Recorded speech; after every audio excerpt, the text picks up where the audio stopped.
everyone. I'm Larry Ridley, and this is the NFL on EA Sports. Ahead, we'll see two of the best in terms of patrolling the middle of the field.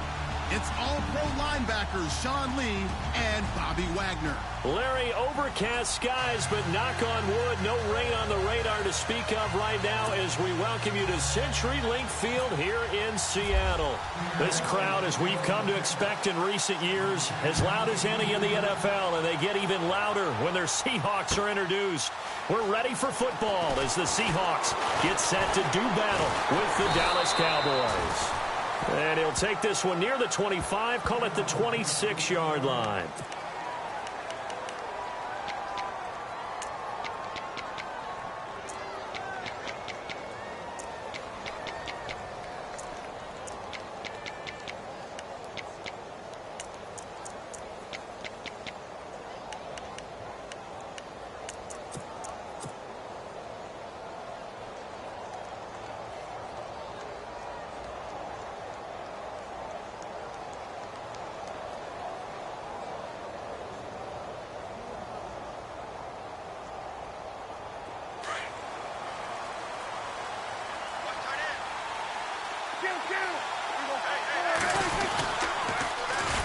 Here's the first carry for Ezekiel Elliott. And he will not only not get the yard he needed, he goes the wrong direction. They'll wind up losing 4 yards on the play. And that's going to make it 2nd and 14. Here's Prescott. On the left side, he finds Beasley. And he'll go out of bounds across the 35-yard line. They get 14 back, but it leads now to a 3rd down.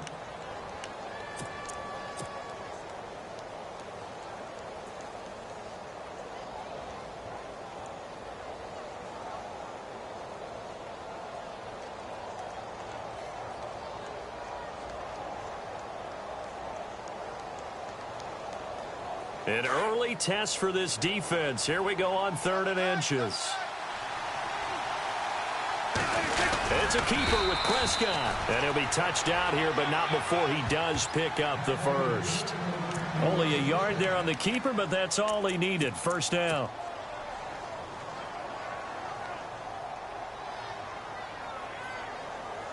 So the run gets them the first, and now they operate with a fresh set of downs.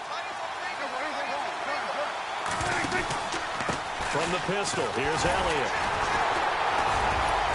He'll be dropped shy of the 40 despite powering through the tackle. 2 yards on the pickup there. It'll be 2nd and 8. I once had a defensive player in the NFL tell me, if I beat and dominate the guy across from me, I'm helping my team. Well, winning one-on-one battles is always a part of the game, but when you have good team defense, as we just saw there, one broken tackle, but he didn't get away because the rest of the guys arrived to put him on the ground. And taking it across midfield and inside the 45. That good for 19 and a 1st down. That's his longest run of the first quarter. And, Charles, we talked before the game about them needing to establish the run game. They'll be looking for more of that.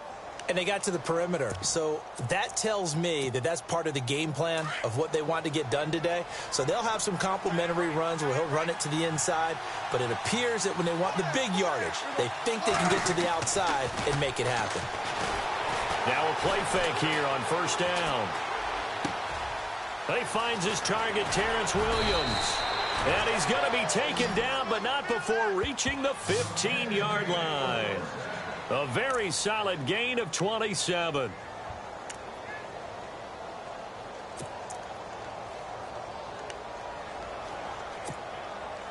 In the red zone this time.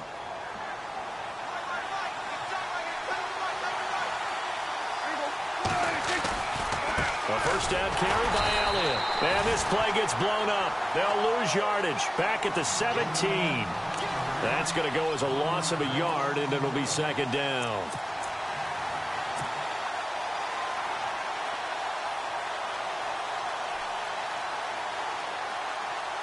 Offense walks to the line for play number 7 of the drive.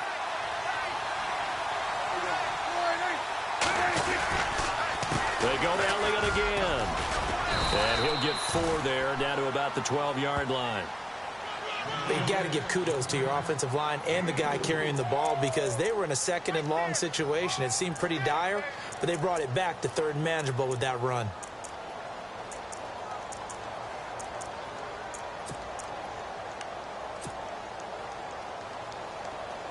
Eighth play of this opening drive coming up. This is third down.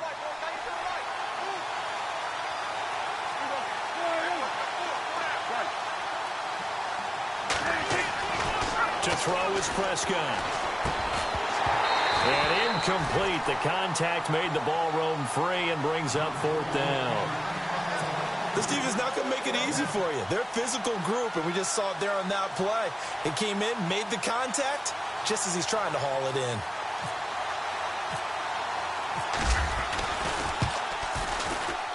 And the 12-year veteran knocks it right through. And the Cowboys are going to jump out to a 3-0 lead. So they come into enemy territory. Nice drive to start the game, but they probably wanted 6. They only got 3. I agree with you totally. That's the expectation. When you get the ball and you start moving it and you're rolling, you think you're going to end up in the end zone.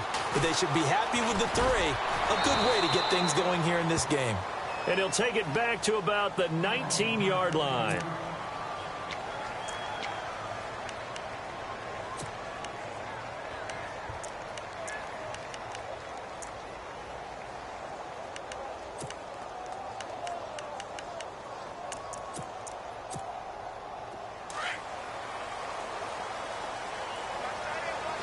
Yeah, the defense definitely showing blitz here.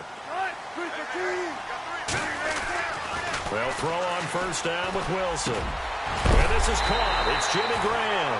And a big hit there as he runs into a brick wall right there around the 35-yard line. 17 yards on the pickup there, and the drive will continue.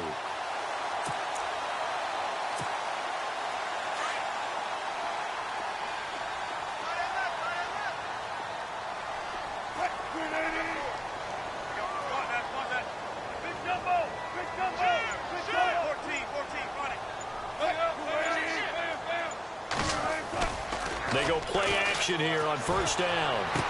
Finding some room at midfield. It's caught outright by Graham. It's a pickup of 16 there, and it'll lead to a new set of downs. These guys hooking up right away here, Charles. 2 plays, both passes in his direction, and both catches. And in our time together, have we not seen the tight end position continue to develop in the passing game? You know, at some point...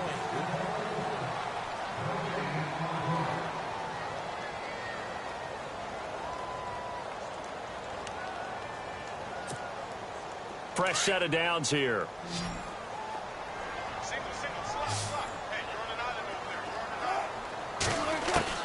From the shotgun, Wilson. And a grab made by Doug Baldwin. And all the way in, touchdown Seattle. Doug Baldwin, 49 yards. And the Seahawks are able to strike for 6. And correct me if I'm wrong, that was just a simple fly route, wasn't it? No, there's nothing to correct at all. You got it down pat. And I just remember as a player, when I'd be in practice sessions, and I'd hear 9 from the receivers, that meant fly route, go, look out. That was the 9, and he just kept going all the way to the end zone for the touchdown. That'll be taken in the end zone. And he will be brought down here at about the 17-yard line. Well, let's go league-wide before this next drive starts. Last week, we discussed some of the trades that happened. Jay Ajayi did look pretty good in a Philly uniform, long touchdown run. Boy, they really made a great deal to get him, and now they compare him with LeGarrette Blount, and you kind of got a thunder-lightning type thing. And Ajayi showed some lightning against Denver. But how about this? Kelvin Benjamin went, but on a Thursday night game, not enough time to get him ready to play for his new team in Buffalo. Jimmy Garoppolo did not play with... And a big loss here as he's taken down. Frank Clark able to get in and run him down for what will be a loss of 15 yards.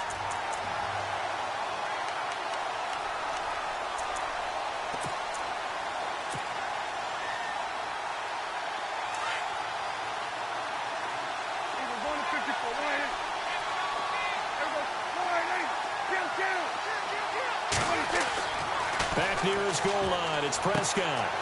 And he finds Beasley complete. And he'll get it up to the 12-yard line here. He'll get 9 there as that sets him up better for third down.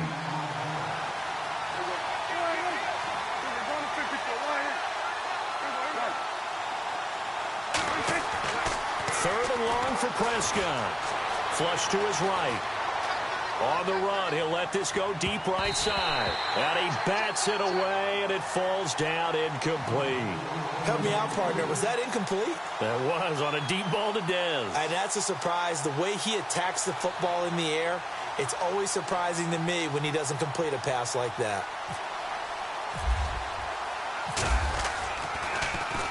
And the punt team on now as this one's sent away. Now it's Lockett.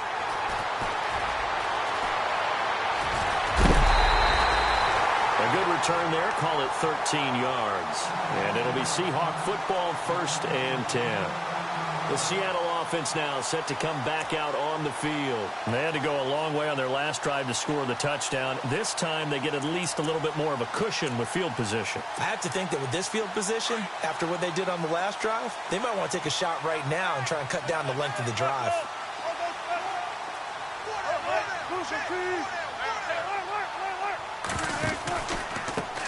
The drive begins with a run by Rawls. And he is going to lose yardage here. It's a loss of a yard there, and now 2nd down. I think there's one element that just keeps increasing on defense in the NFL, and that's speed. They want it at every position, and we just saw there some linebackers who can go sideline to sideline, run past that trash, go past people, and make tackles near the sidelines. And not only near the sideline, but also in the backfield there for the loss.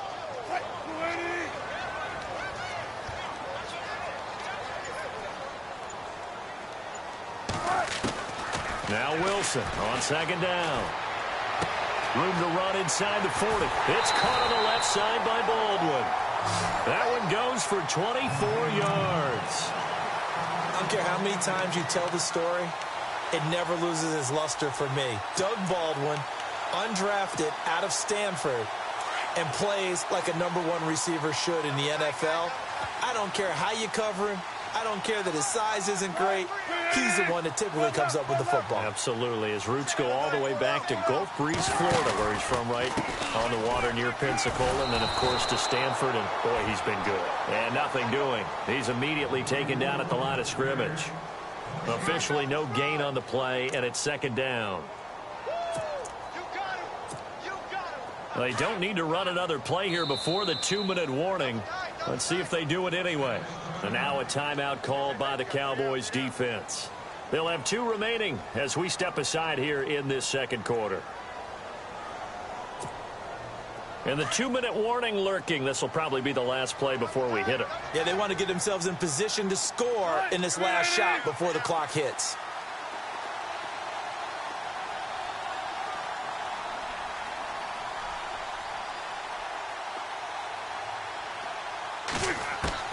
On 2nd down, Wilson. Out to the flat. That's complete to his running back.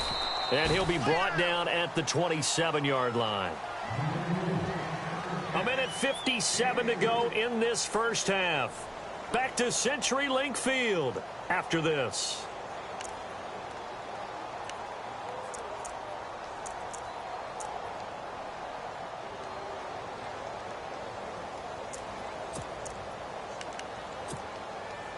They got to get it to the 21 here on 3rd down. Here comes the D swarming to the line. On 3rd down, Wilson. Got his man complete over the middle. That's Richardson. Well, he's taken down, but not before picking up the first thanks to a flashy little spin move. They're able to convert on 3rd down, and that sets up a 1st and goal. They'll try and run down here with Procise. And this time the yards won't come so easy as they'll, in fact, tackle him behind the line. It'll be a loss of a yard, and it'll be 2nd and goal.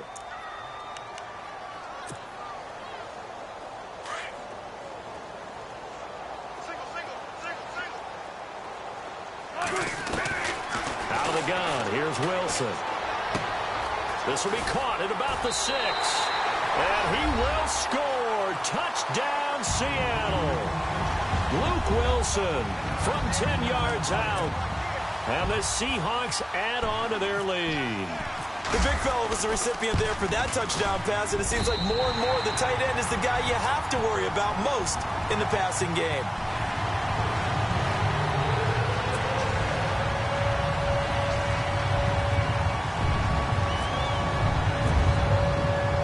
Here's Walsh now to kick this one off.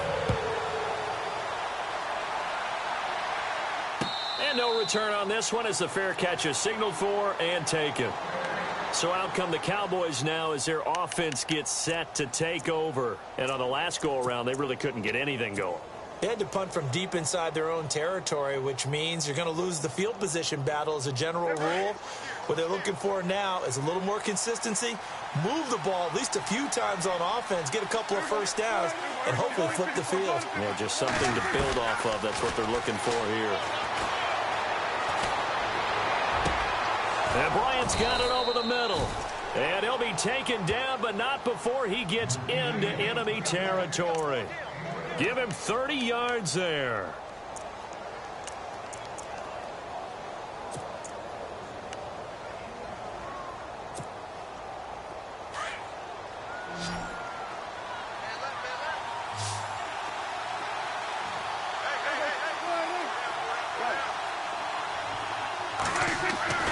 On 1st and 10, Prescott.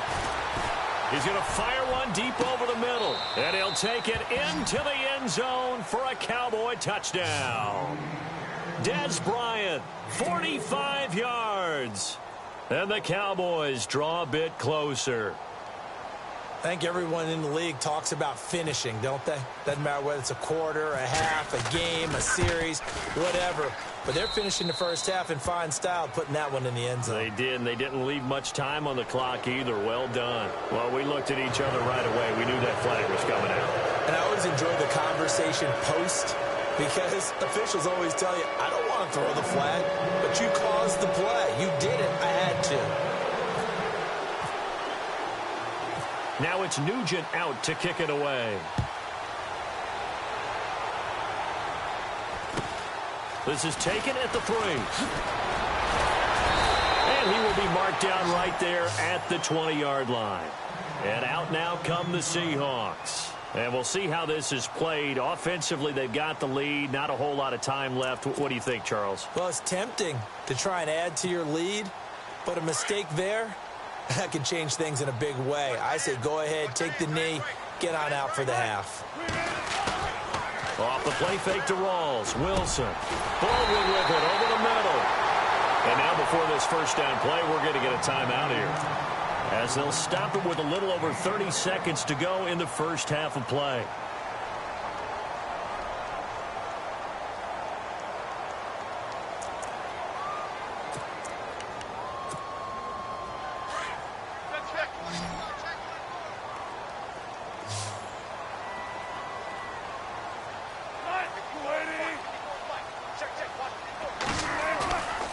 Fake to Rawls. Now it's Wilson.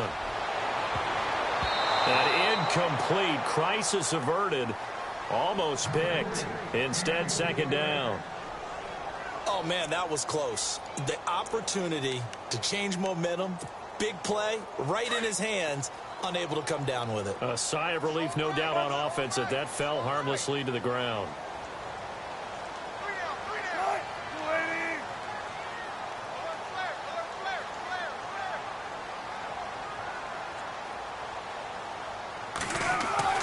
Second and 10. It's Wilson again. It's complete to Lockett. And he'll be brought down just shy of midfield at the 49-yard line. And prior to this 3rd and 2 play, we're going to get a timeout called, as the clock will stop with 21 seconds to go here in the first half. So completion on second down, that brings up 3rd.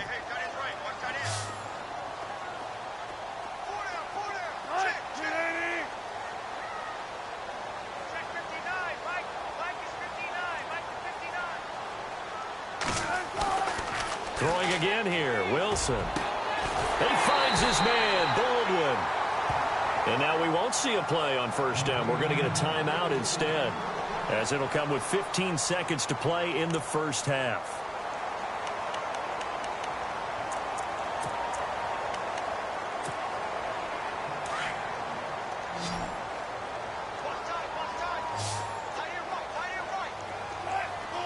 And some extras coming up on the line here, readying for the blitz.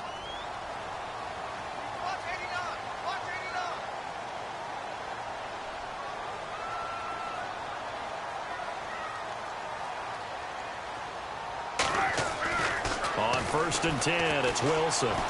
He's going to air this out for Baldwin. And nearly picked it off.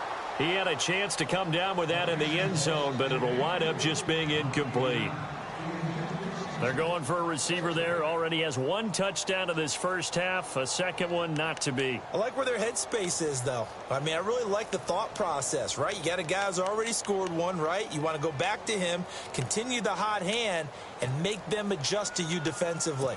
I like what they were trying to get done, even though they weren't successful.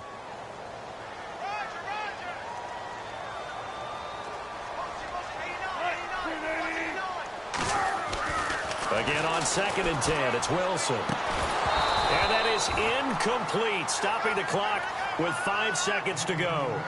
So he can't hang on, and as I watch that unfold, I remembered an expression that I've heard, maybe from you, I don't know, but you're going to get hit anyways, might as well hold on to the ball. Well, you know a coach said that, right? Yeah. Not an actual player. No chance at all.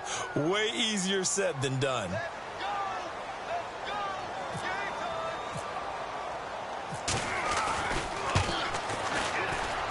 And Walsh able to convert it as his kick is good. And that moves him up by a touchdown now at 17-10. So they get the 3, increase their lead to close out the half. Excellent way to end the drive. Go into the locker room with a little bit of extra momentum after adding 3 to their total.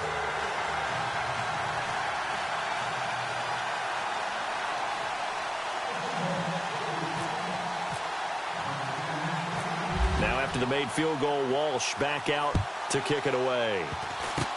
Short kick. One of the up middle take it down. So 2 quarters down, 2 remain. Charles and I return after the break. Welcome back. Charles and I settled into the booth, ready for quarter number 3.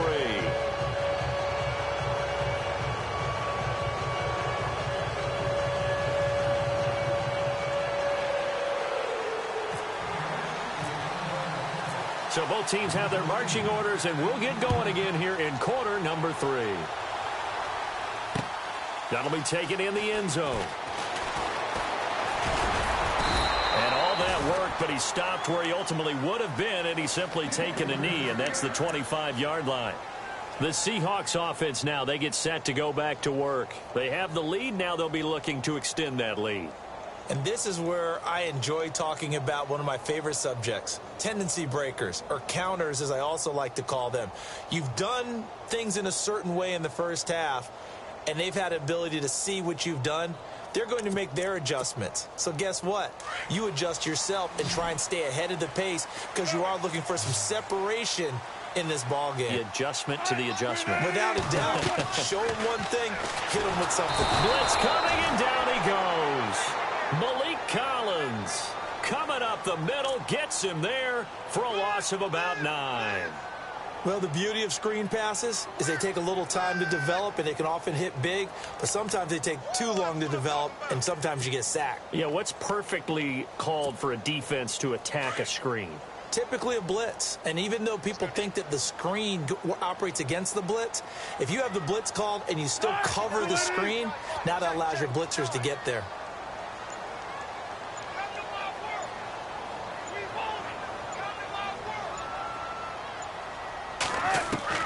On 2nd down, here's Wilson. Over the middle, complete. That's Richardson. And they'll bring him down at the 27-yard line. They get 11 back on that one. It leads to 3rd down. One thing I can say pretty safely, that route is not called if you don't have a guy who can throw the ball and put some mustard on it. Because if you're going to lollipop it in the middle of the field, bad things usually happen. It takes a strong-arm guy who can rifle it in there, and they were able to successfully complete that one.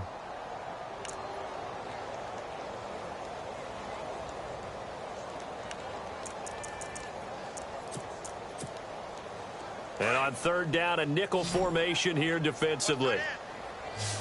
And the D looking like they may blitz.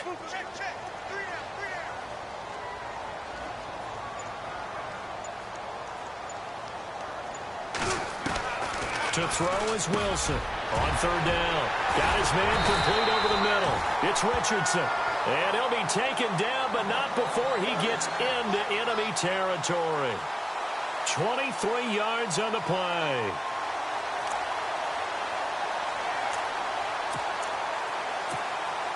Now the offense lining up 1st and 10.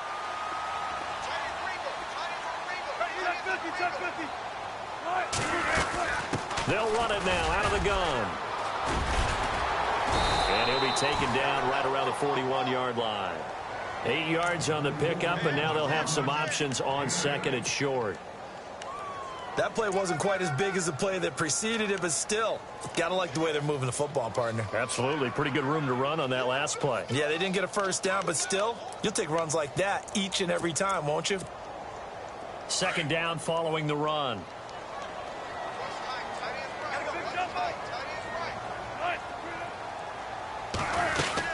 They stay on the ground, rolls again. And the stop here will come at the 38-yard line. Only 3 there on the pickup, but that's enough to move the chains. Well, they're hoping that the second half is better for him than the first half. They've got to find a way to get him going. He's a big part of their offense. Throwing now, Wilson on 1st down. And he's going to go out of bounds. He takes this one down shy of the 20. It'll be a gain of 16 for number 16. I do have to admit, I like it when it all comes together. When the top part, catching the football, right, whether you're catching it with your hands or cradling it, comes together with the legs, in this case the feet, doing a little toe tap to stay in bounds and complete the catch. And a great job by our crew on the camera shot. Love when you see the grass or on the field turf, those rubber pellets flying up. Great catch. Now it's Wilson. Looking left side, and he's got a man. It's Richardson. It's a pickup of 5. Brings up 2nd down. I know many people like to throw to the tight end, maybe in a little flexed out position because he creates mismatches with his size. But slot receivers do the same thing with their quickness, their speed, and their route running savvy. Looking to throw on 2nd down. Wilson. That's going to be caught at the 10-yard line. It's a 10-yard gain there, and it sets him up now 1st and goal. And a good quarterback facing zone coverage. If he has just a little bit of time to survey the scene, that's what's going to happen. No doubt about it. If there's no pressure, he's going to continue to pick them apart because he'll have all that time to find someone open downfield. You can only cover for so long. So maybe they want to go to a zone blitz scheme, get a little bit more pressure. Remember when Carolina did that against Denver? They lost the game ultimately. They dropped the defensive end out, and he ended up with an interception in that game in Super Bowl 50. Maybe some sort of scheme like that to try and get more pressure at the passer.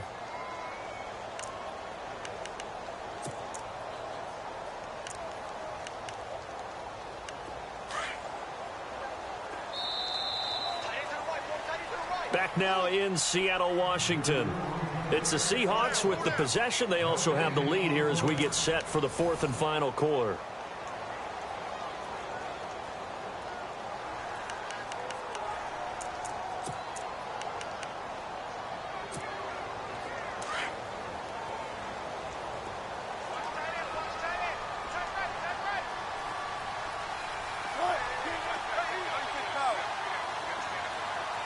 Second and goal as the offense looks to try to punch it in. Trying to run inside, but nothing there. It'll go as no gain on the play, and now they're looking at a 3rd and goal.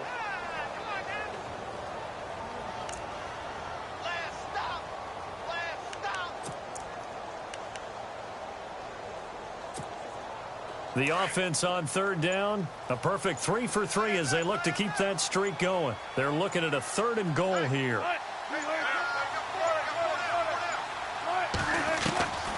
From the gun, it's Wilson. And he is in for the Seattle touchdown. Cole Richardson, a 9-yard touchdown grab. And the Seahawks find a way to stretch their lead. Walsh now for the PAT. And the lead is up to 14.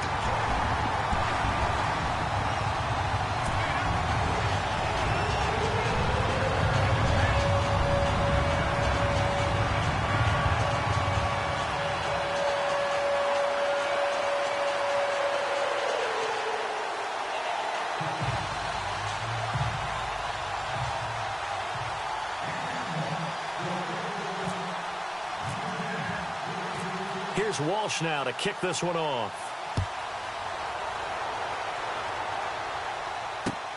That's fielded in the end zone. Oh, a heck of a move. Man.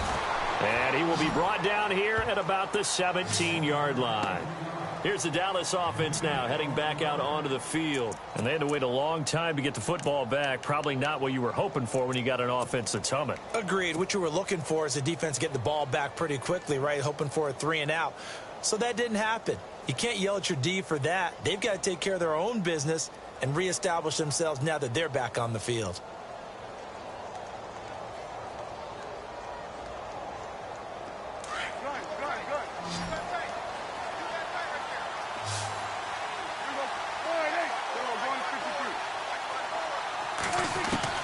Prescott on first down. Going deep here for Bryant. He rifles one that's intercepted. Picked off by the all-pro free safety, Earl Thomas. And he'll take this all the way down inside the 40. Partner, we always talk about possessions being at a premium in these games. And now in this situation, throwing an interception here when you have to claw your way back in, that one's going to hurt, and in a big way.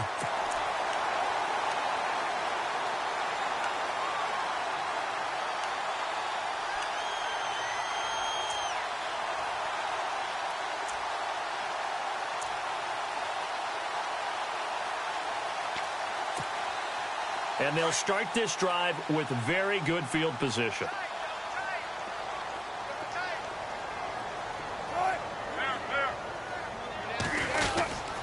First down, this is Rawls. Room here to run. And he's going to get this inside the 30. It'll be a gain of 10 to start the drive out, and by a few inches, that'll be a first down. Got to figure now, after getting that turnover, they're just going to be happy to keep the ball on the ground, right? This is where covering the football, taking care of the ball, all the ball security terms that have ever been used, they come into play for the guys on offense right now. Just take care of it, and they've got a good chance of ending up winning this game. So here we go, 1st and 10 now. Back to the ground on first. Again, it's Rawls. And he will lose yardage here to the 31-yard line. It's a loss of 2 there, bringing up 2nd down. Brandon, it's clearly a running situation when you're up in the 4th quarter. They're going to have to stack the box and make it difficult for them to move the ball. Made it very difficult right there. Now they need to repeat that effort. Yeah, bring 7, 8, 9, whatever it's going to take to slow them down. And this is caught at the 8. And they do stop him, but he takes it all the way to the 2. He got 29 yards that time.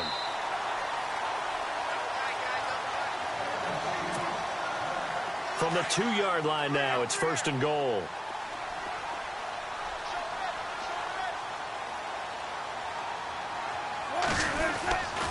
On the ground, Rawls. That is not going to be any help as they dump him behind the line of scrimmage. Call that a loss of 5 yards on the play. And that'll make it 2nd and goal.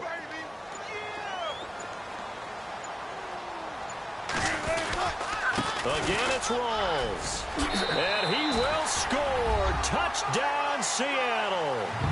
Thomas Rawls taking it in from 7 yards away. And the Seahawks add on to their lead. I know the play ends up in the end zone with one person carrying the ball, but how about that big mass of humanity that guided him to that spot? Yeah, they got there, but I love the dive. Always a fan of the dive.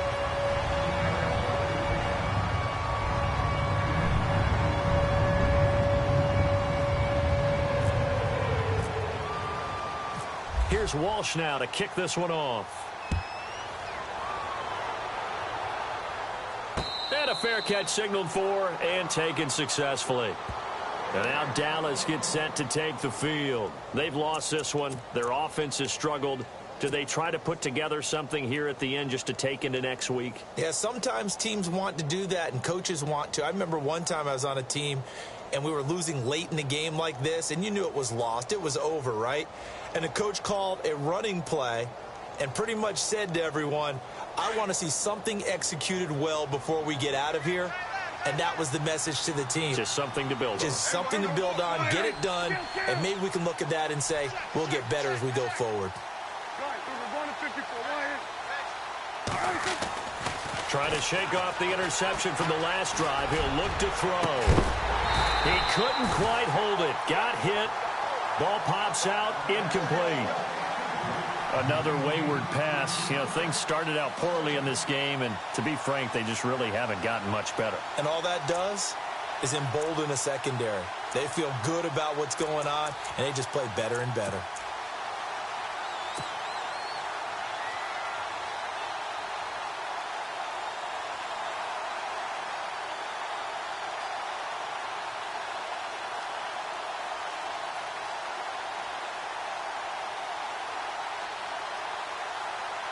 Offense still needing 10 yards. Second down.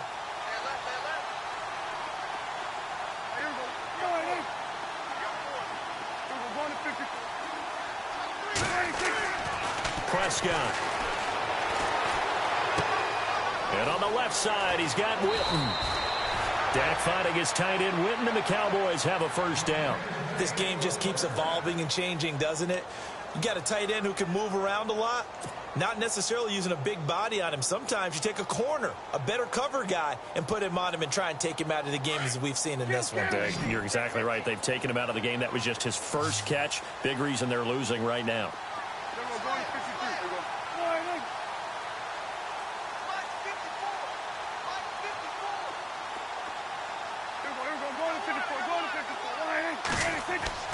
First down, Prescott. On the left side, he finds Beasley. And he's taken down, but not before he gets this into enemy territory across the 40. A good pickup there at 22.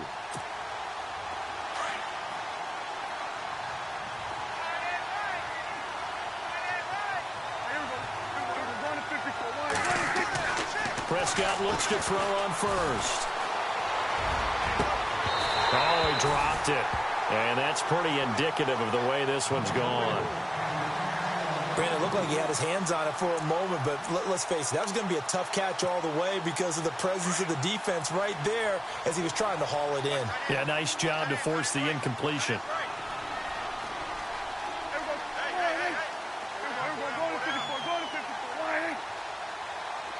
Halfback sent in motion.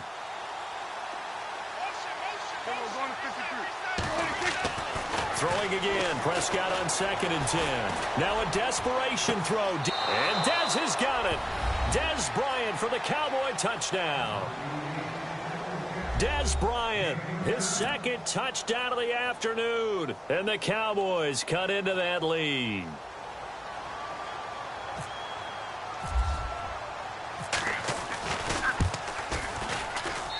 And the lead will be cut down to 14. Well, when you're leading in the fourth quarter, that's not the penalty you want. Not at all, and now your discipline comes into question. Having poise this stage of the game, you can't have those kind of plays.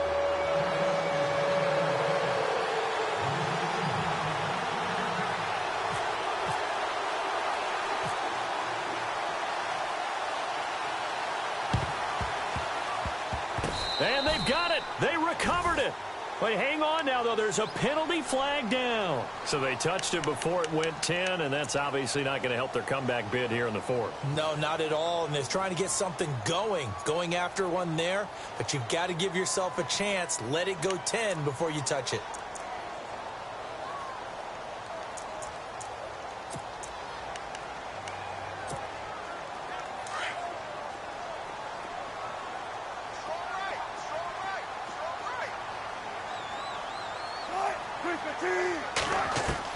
Wilson wants to throw it.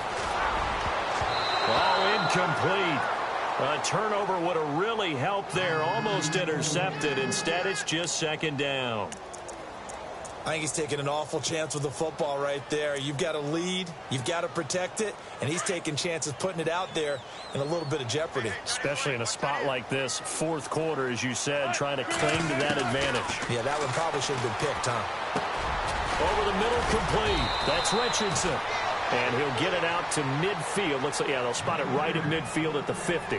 And they'll get 9 there as that sets them up better for 3rd down.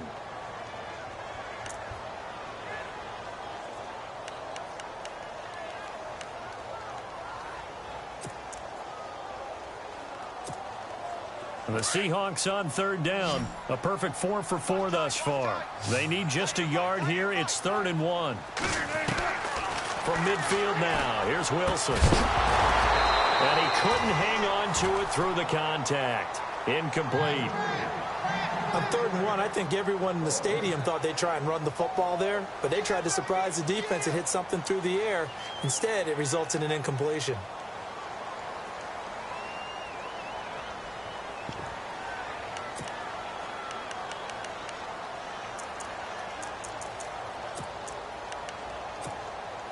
And with things looking pretty good on the scoreboard, they're going to keep the offense out there and go for it here on 4th.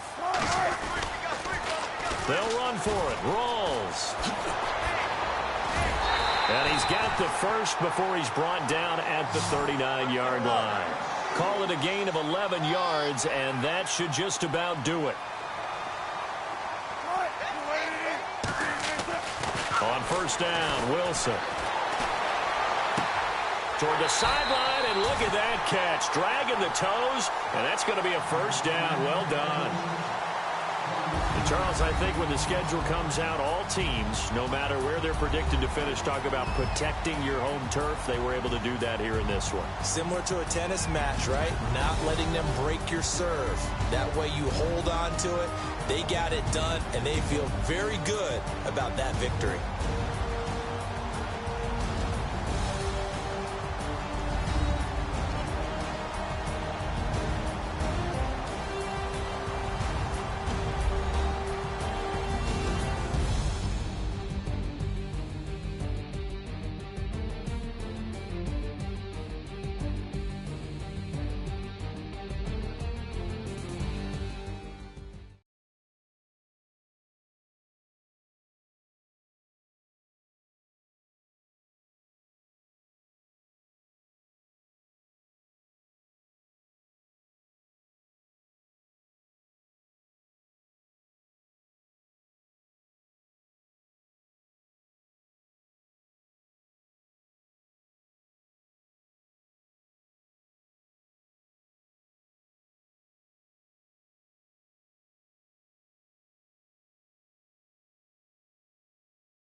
You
Hello, everybody. I'm Larry Ridley.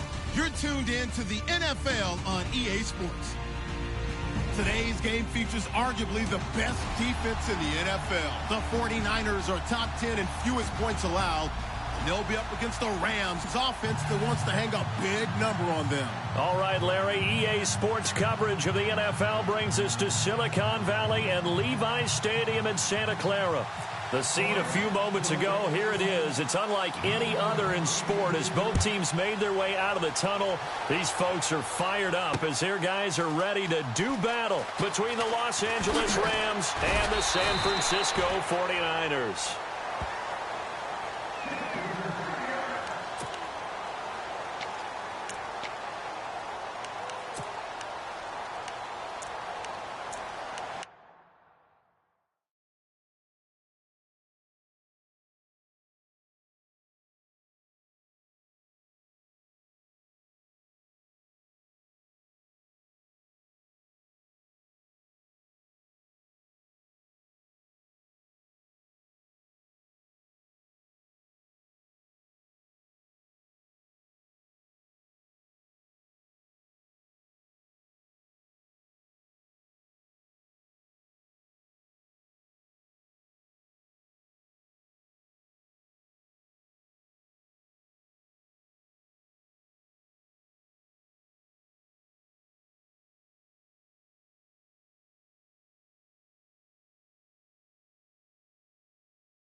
They'll run with a backup. This is Williams. And he'll wind up losing yardage here back at the 21-yard line. A loss of a full 3 yards, and now it's second down.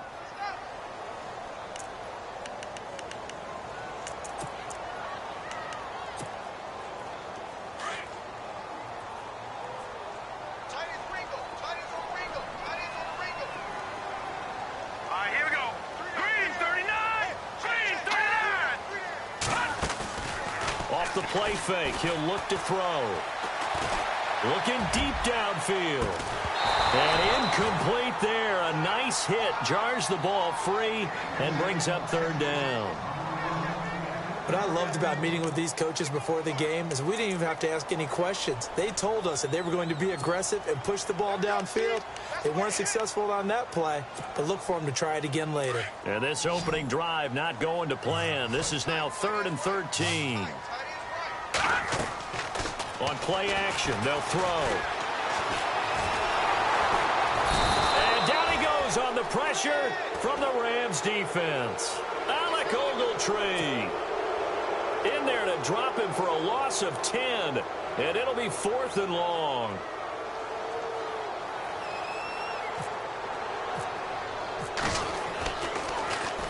The punt team on now as Pinion sends this one away.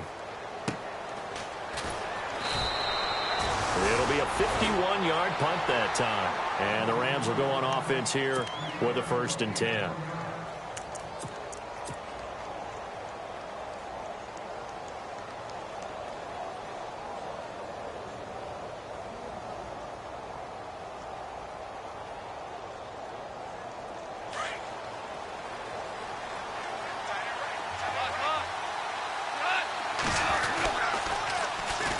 Now the first carry here for Todd Gurley. 7 yards on the pickup there, and it'll leave him with a 2nd and 3. If these kinds of lanes are available, you have to feel like he's going to have a pretty big game on the ground. Yeah, you can tell early on he's got a little burst in his step, and that's a big pickup right there on 1st down.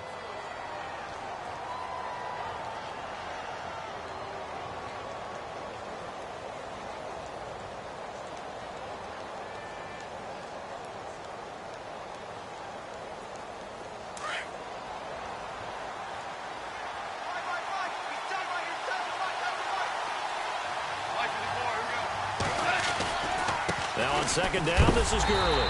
Trying to bounce it outside, but he's only able to get it back to the line of scrimmage.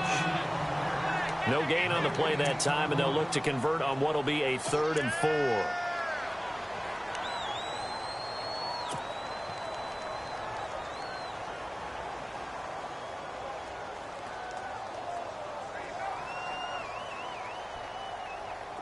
An extra DB for the 49ers now on 3rd.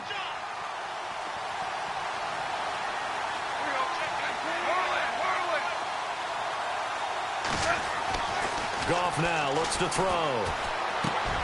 He'll leave it for Hunt, complete. And he's taken down at the 43, but not before picking up the 1st. A good gain of 14 there, and it moves the chains.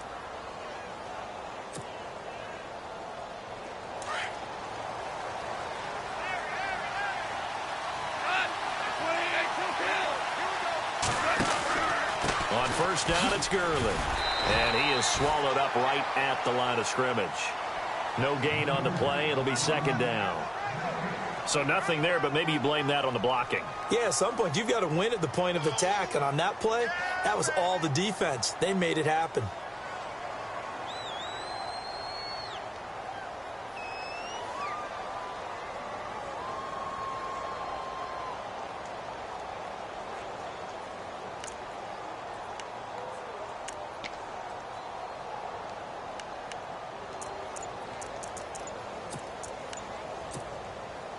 Clock rolling as we hit the midway point of this 1st quarter.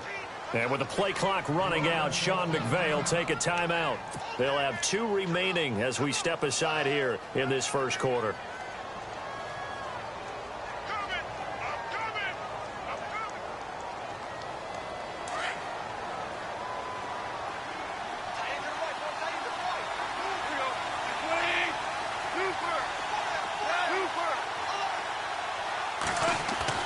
Here's Goff now on second down. He'll rifle this one deep right side. And this is caught. For the moment, it's a touchdown, but multiple flags down, so let's sort this out. And, yes, they want the points, so they will decline the penalty, no question there. You don't think they spent a couple of seconds mulling over what the penalty would do for them? I don't even know why they asked the sideline. Not at all. When you put the ball in the end zone on a takeaway, take the points and keep moving.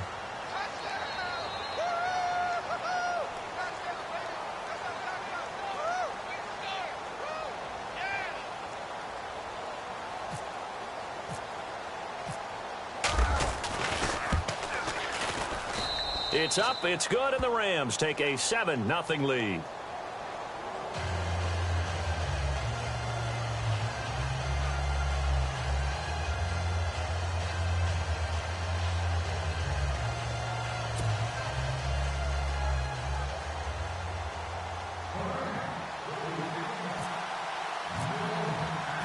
The kickoff team on the field now as they will send this one away.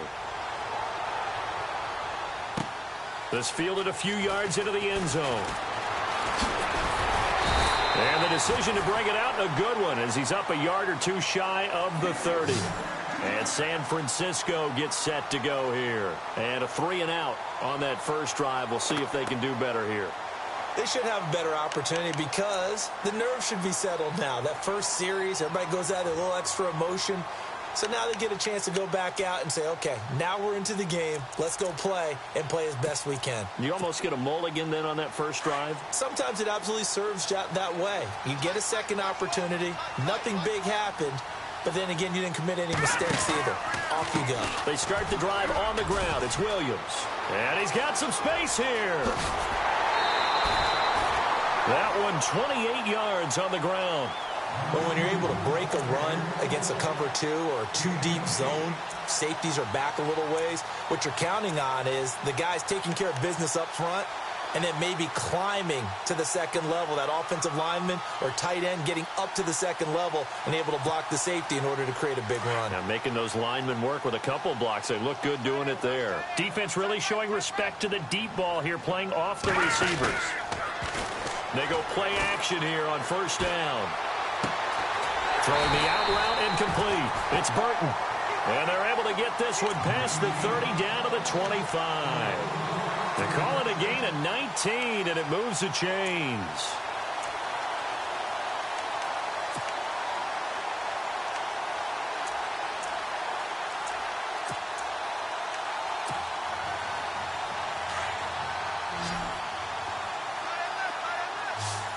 Shift together here from the D-line.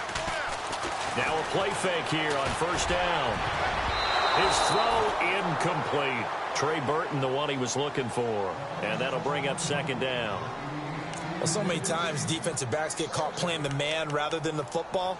But not in this case. That's an excellent play. Did exactly what you're supposed to do. Attack the football and help break up the pass. And, yep, as a result, knocks it down.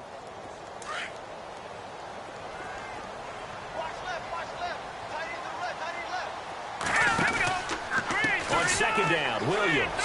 And he's got room. Open space inside the 10. And across the chalk into the end zone. It's a 49er touchdown. A great play there. His 6th touchdown of the season.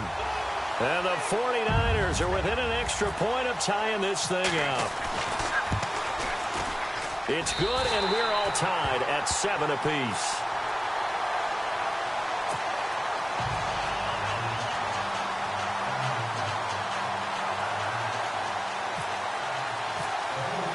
So we're right back where we started, all even as the kick's away. This is fielded at the goal line. And the decision to bring it out is going to cost him about 7 yards all told as he's taken down back shy of the 20. And now out on the field, here comes Los Angeles. And for them, a touchdown their last go-around. Obviously, they'll be hoping to do that again. And when you start plotting for this drive, when you start thinking to yourself, okay, what are we going to do? You don't go away from what you did before because that worked, but you have to be prepared for wrinkles and counters because you know they'll make some adjustments.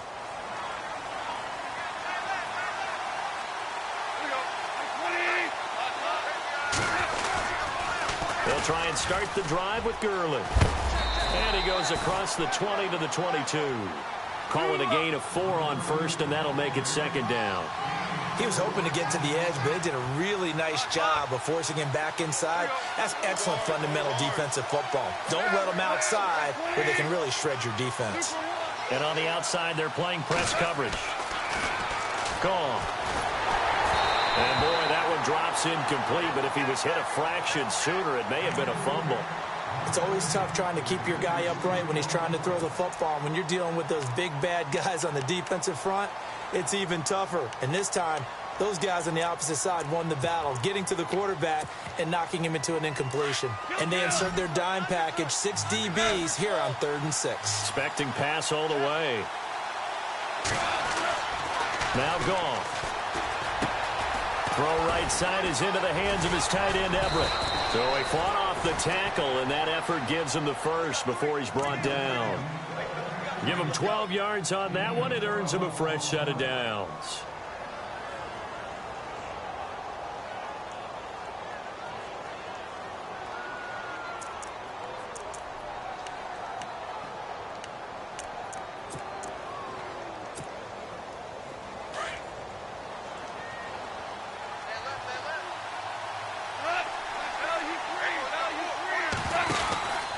Now Goff will hand this one to Gurley. And unable to get downhill there as he'll take this up to about the 37. 2 yards on the carry there. It'll be second down. Well, they didn't get a whole lot out of that one, but I think you've got to continue to try and run it and try and keep the defense honest. You mean or else they'll just sit back, dare you to throw it on every down? Yeah, you get your quarterback hit a lot that way, too.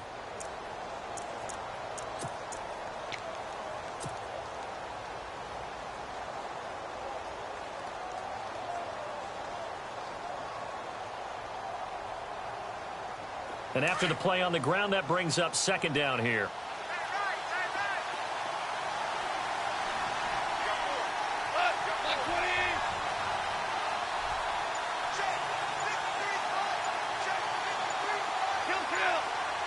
The play clock's running down.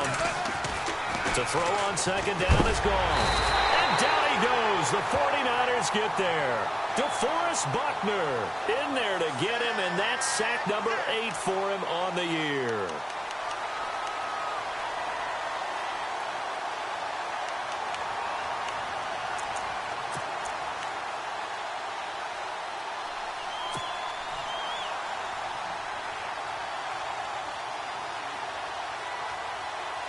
So Goff, he'll try to refocus after the sack. The Rams now set up with a tough one, a 3rd and long.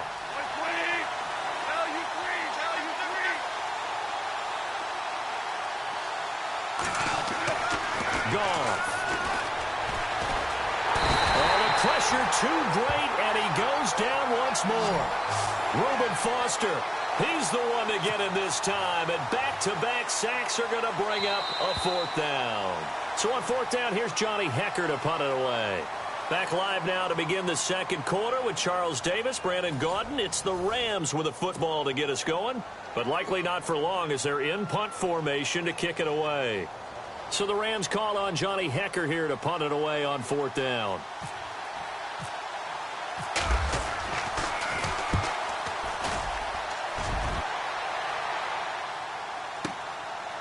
This is taken at the 23. A good return there, 17 yards. And the Niners will go on offense, 1st and 10.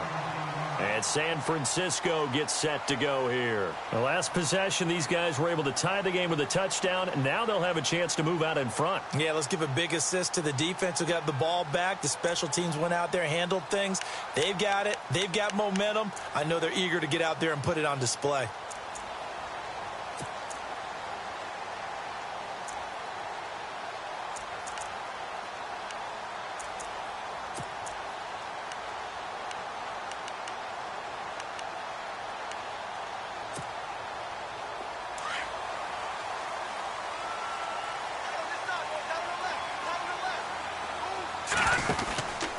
They begin the drive with Williams.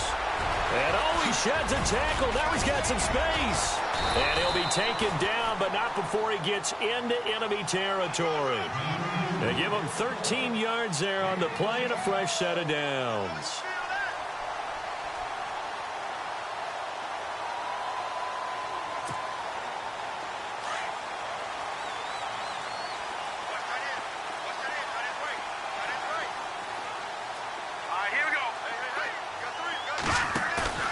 The play-action fake. They'll look to throw. Eluding the pressure right.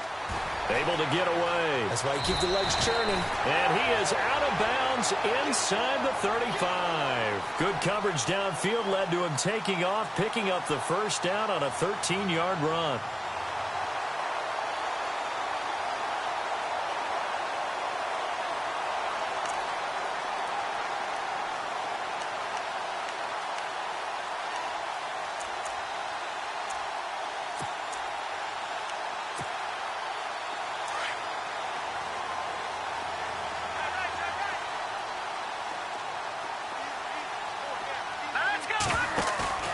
Now Beathard.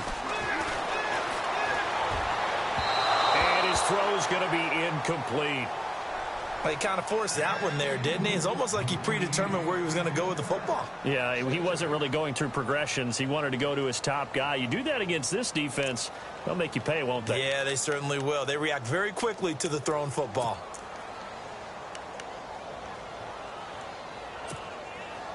So 2nd and 10 here.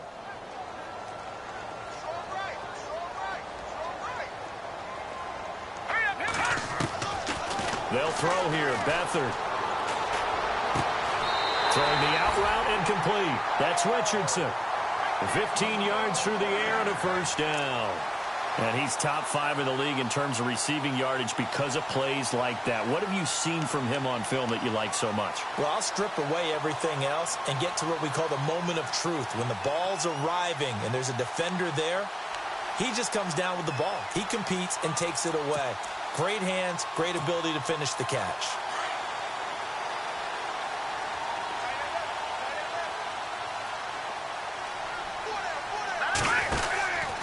Now a first down carry. It's Williams.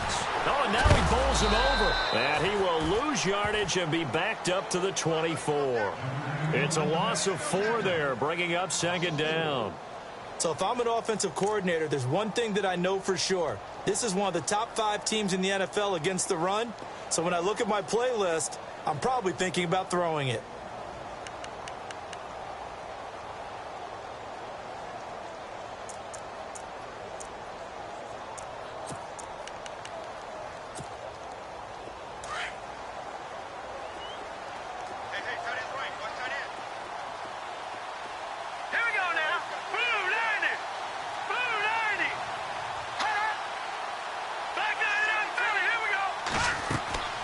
Here's a play fake as they set up to throw.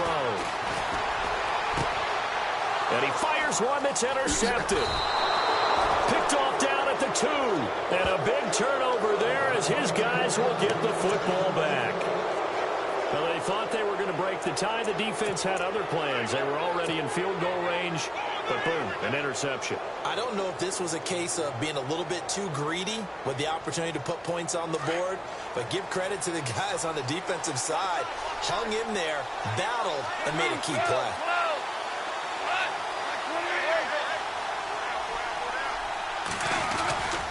They'll start out on the ground with Gurley. And they'll get him down up past the 15. It's a gain of 11 yards that time, and it produces a new set of downs. Absolutely love the run right there. This guy's known for his quickness, but also for his speed, and he's able to get to the 2nd level almost before you blink if you give him any type of blocking. Always talk about slot receivers, and they're usually known as quicker than fast. In this case, we've got a guy who's quick and fast, and he used it to great advantage. Gurley again here on first down. And some room to maneuver. Good move by Todd Gurley. Wave goodbye. 20, 10, 5, touchdown, L.A. Todd Gurley, 83 yards. And the Rams have taken the lead.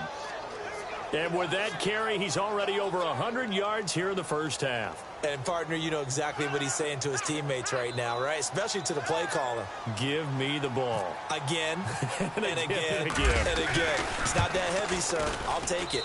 And he's got it. It's now a 14-7 ball game.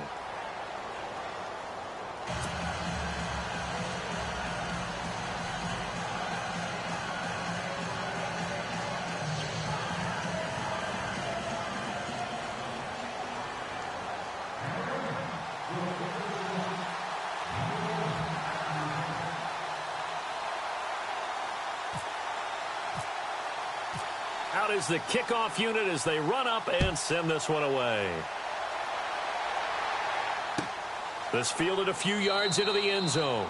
And no run back here. This will be a touchback, and it comes out to the 25-yard line. Out on the field now, here come the 49ers. And there are parts of their last drive they'd like to emulate, and, of course, they'd like to forget the ending, the interception. But they did put together, Charles, a nice sustained drive to get him down the field. Yeah, and unfortunately for them, the only thing that matters is part two, right? Because once they threw the interception and finished off the drive, that does them no good to go back and say, well, you know, we had a good one going. Finish things off. That's the only way you can get it done.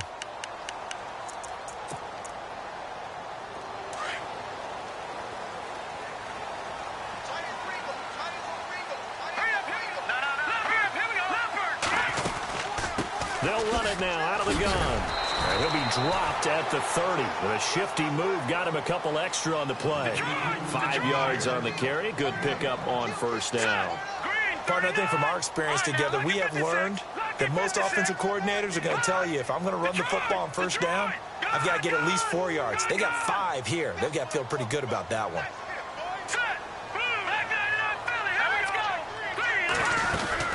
Again, it's Williams. And he gets this one just shy of the 40. They'll mark him down at the 39. It's a 10-yard pickup, and it moves the chains. And the Rams are going to go ahead and take another timeout. That's their second, so they'll have one remaining here in this second quarter. We'll be right back.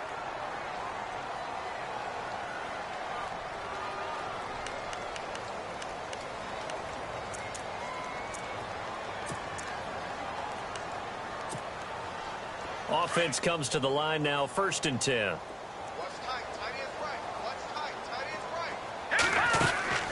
Here's Beathard to throw.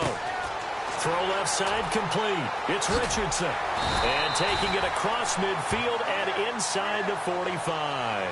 17 more yards on that one as they keep the drive rolling. Well, coaches always talk about finding balance on offense. I don't think you get much more balance than this. Big-time run, big-time pass. A 1-2 combination. Looked pretty good. How about that? Let's see if they can continue to take that kind of a punch, though.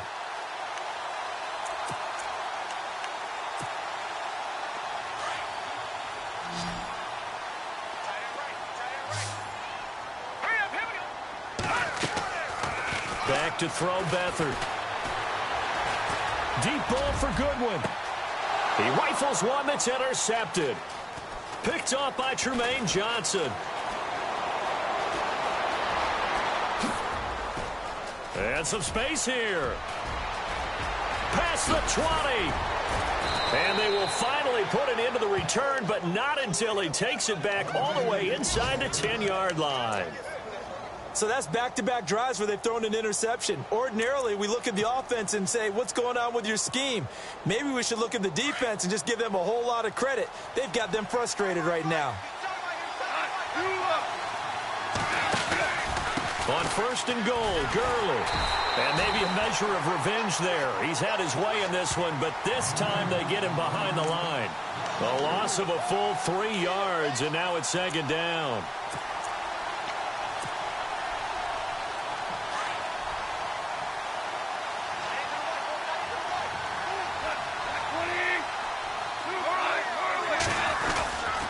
Another try on 2nd down with Gurley.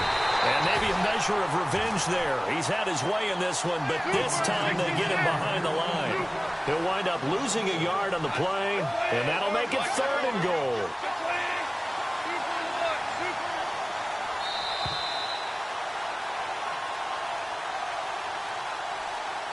Two minutes to go here in the first half.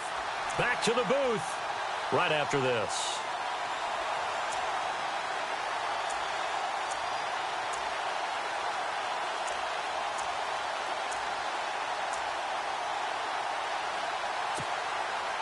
This offense so far on third down, they've been okay. 2 for 3 thus far. This is 3rd and goal. Here's Goff. Forced out to his left. And he's got his target. It's Austin for the Rams touchdown. Tavon Austin. His 5th touchdown now on the year. And the Rams add on to their lead. It's good, and it is now 21-7.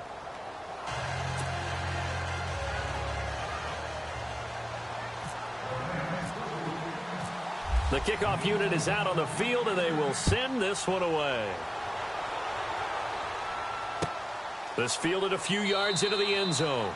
And no run back here. This will be a touchback, and it comes out to the 25-yard line. The 49ers offense now, they work their way back onto the field. And 2 interceptions thrown here in this first half. You hear it, no matter the sport, they say the great athletes, they can kind of have a short-term memory, but that's easier said than done. It is easier said than done, but I played with a guy who threw 2 interceptions in the first quarter of a really big game we were playing. Johnny Unitas? And no, not quite of that level and not of that age. But I remember going for the age. I remember looking over at him, and he was smiling. And I thought, what is he smiling about? It's because he had enough confidence in himself that was a fluke. And he went out and played pretty well the rest of the day. That's going to go as a loss of a yard, and it'll be 2nd down. I don't think any of us were surprised that they decided to start this drive on the ground after the last 2 drives ended in interceptions. Unfortunately, though, not a lot going on that first play. Yeah, I think the anticipation was felt also by the defense.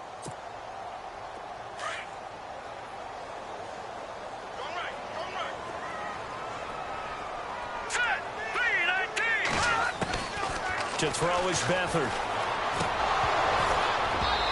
And his throw's going to be incomplete. But one thing that I've liked defensively is that they've shown him a lot of different looks here in the first half. They've come after him. They've sat back. I think that's what you need to do to keep an offense guessing. And they certainly have kept them on their toes. That's why they haven't had much success on the scoreboard.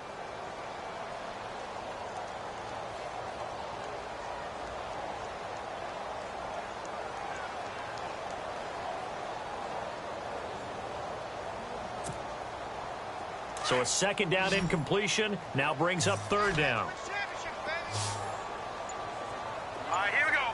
3-19. 3-19. In motion, the tight end. No, check. Patriot. To throw is Beathard. Now he's forced out left. And he's able to get out to the 32, brought down there. Give him 8 yards that time on the scramble, and now 4th down.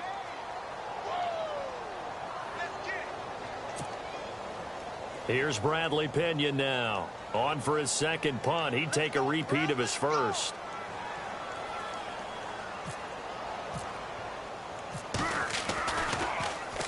This is away, and a very good kick angled for the sidelines. And this is going to be ruled out, I think, just inside the 20. Yes, it will. Side judge calls it at the 19-yard line. So now here are the Rams as their offense comes back out. And we'll see how this is played. Offensively, they've got the lead. Not a whole lot of time left. What do you think, Charles? Well, it's tempting to try and add to your lead. But a mistake there, that can change things in a big way. I say go ahead, take the knee, get on out for the half.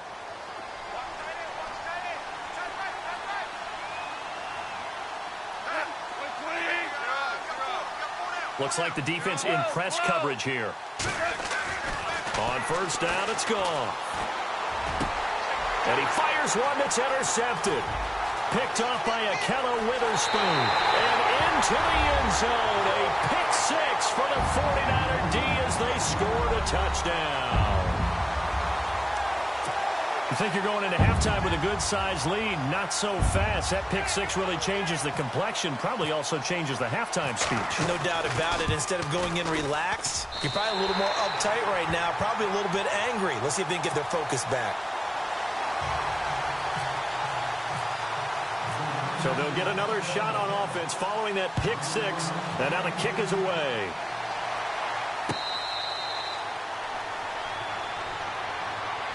The Rams offense now making their way out to take over. And we'll see how this is played. Offensively, they've got the lead. Not a whole lot of time left. What do you think, Charles? Well, it's tempting to try and add to your lead, but a mistake there, that can change things in a big way. I say go ahead, take the knee, get on out for the half.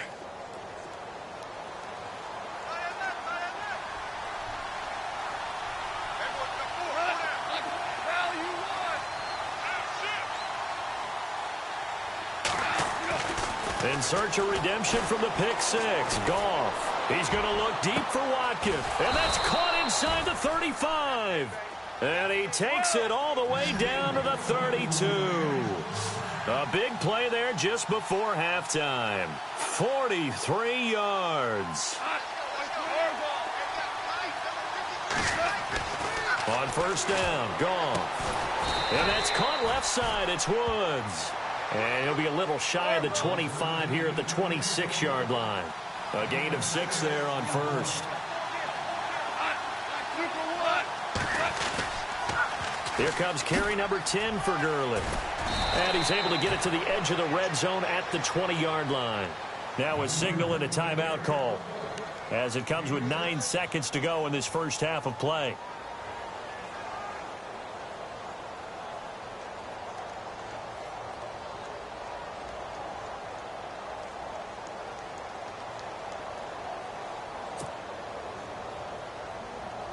And the next snap coming inside the red zone here.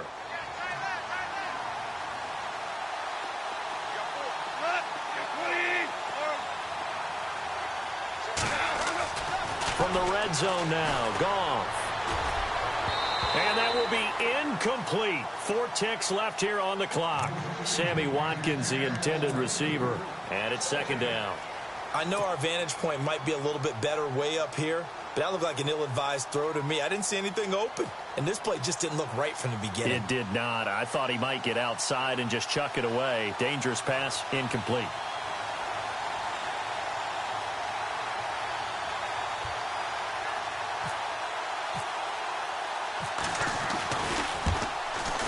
And Zerline's kick is good. And that will push the lead up to double digits now at 10. So a good kick there, and they finish off the drive with 3. And that should be the goal for an offense, finish each drive with points. So that's a nice job there to come away with at least something. Set now to kick this one away, and off it goes. Fielded about a yard deep.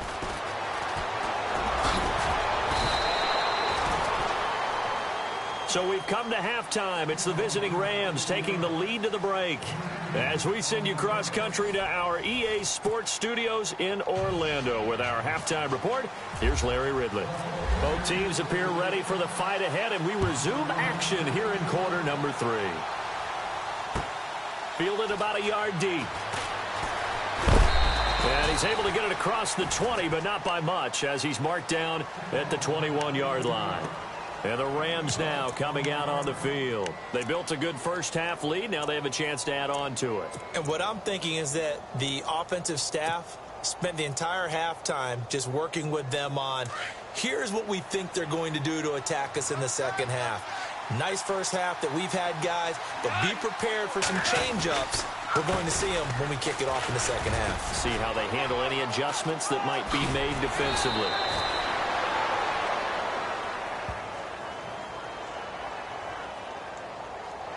I know it's an emotional game, Charles. You can't do that. And when you get into your film sessions and you argue your case with your coaches, that's exactly what they say at the end. You just can't do it. It costs your team.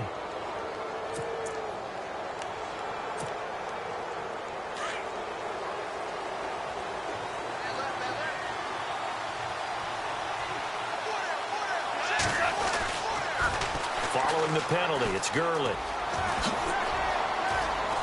And taking it across midfield and inside the 45. They pick up 12 on the play there, and they move the chains. Now, this is an example of breaking down a defense because on a lot of these runs, he's getting past the point of attack, and guess what he's doing? Forcing the secondary guys to have to make a lot of tackles.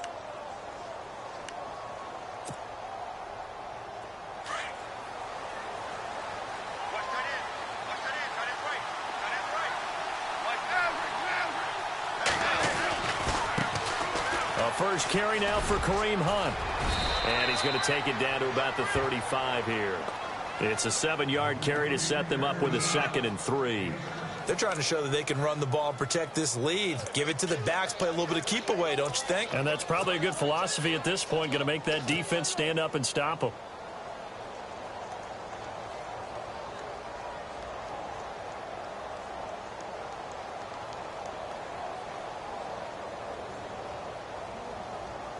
See if they stay on the ground for 2nd down.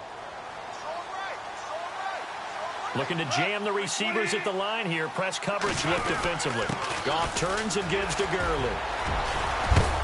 And he'll be a little shy of the 25 here at the 26-yard line. They get 9 out of that one, and as a result, the drive continues.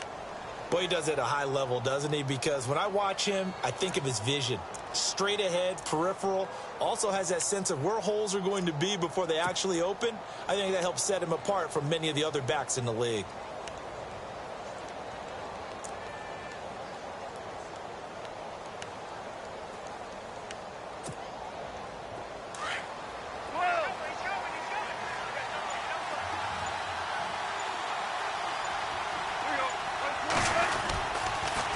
Again, they run with Gurley. Give them 3 on 1st down. It'll set up a 2nd and 7. Looks like they're establishing a pretty good pattern here because they've been very heavy in the running game on the last 4 plays. Yeah, you took the words right out of my mouth. So far, 4 plays in this drive, all 4 on the ground. 2nd down following the run.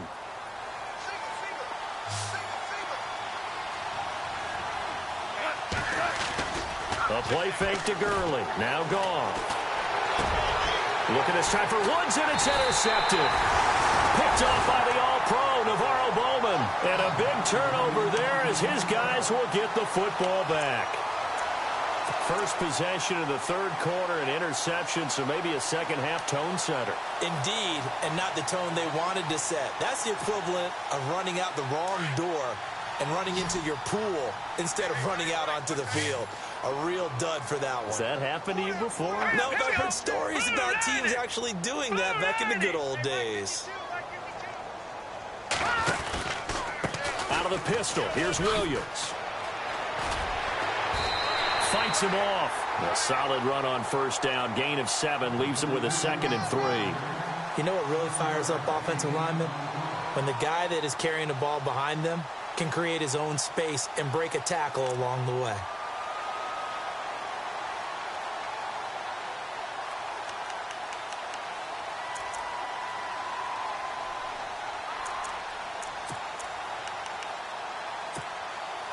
Offense staying ahead of the chains here, 2nd and 3. All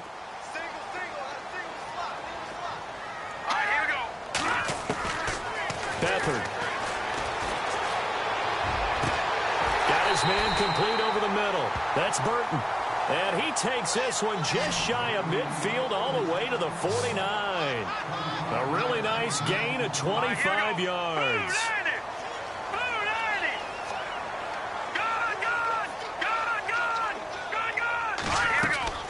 Here's Beathard to throw. Firing quickly here, and that's complete. Able to corral him right at the midfield stripe following the busted contact. Give him a couple on the catch. It's 2nd and 8.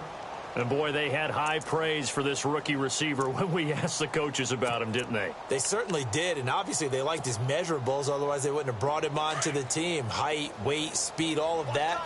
But how about what they really said? Competitiveness. That's what they really liked about him. The way he goes after the football, competes for it, and decides when it's in the air, it's his and only his. And his throw is incomplete. Well, too much oomph, too much mustard there on that pass. They really turned it loose, didn't they? Really cut loose with that one. Sharp, strong. Didn't lead to a completion, though. Made it very difficult.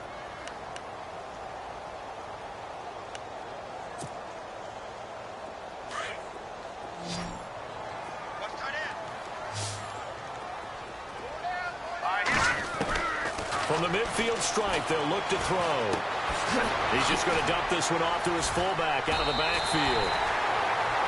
9 yards on the pickup there, and it keeps the drive alive. And the big guy catches the ball out of the backfield, and oftentimes it's quite a surprise to the guys playing defense because not ordinarily thought as a pass catcher, it often works when they decide to dial it up. He'll look to throw. Steps away to his left. Looking left sideline, but it's incomplete. But not to get too overcritical there because he knows what he's doing, but his shoulders looked a little off kilter there when he threw that. I don't think you're being overly critical there. You're just analyzing it, and he gets those shoulders right. That pass will go from incomplete to complete. Offense looking to avoid a 3rd and long. It's 2nd and 10. Here we go. Now a 10th carry. Here's Williams. And some room to work. Touchdown, 49ers. A great effort there with his 2nd touchdown of the game, number 7 on the year. And the 49ers have cut it back within a score. Gold to add the extra point.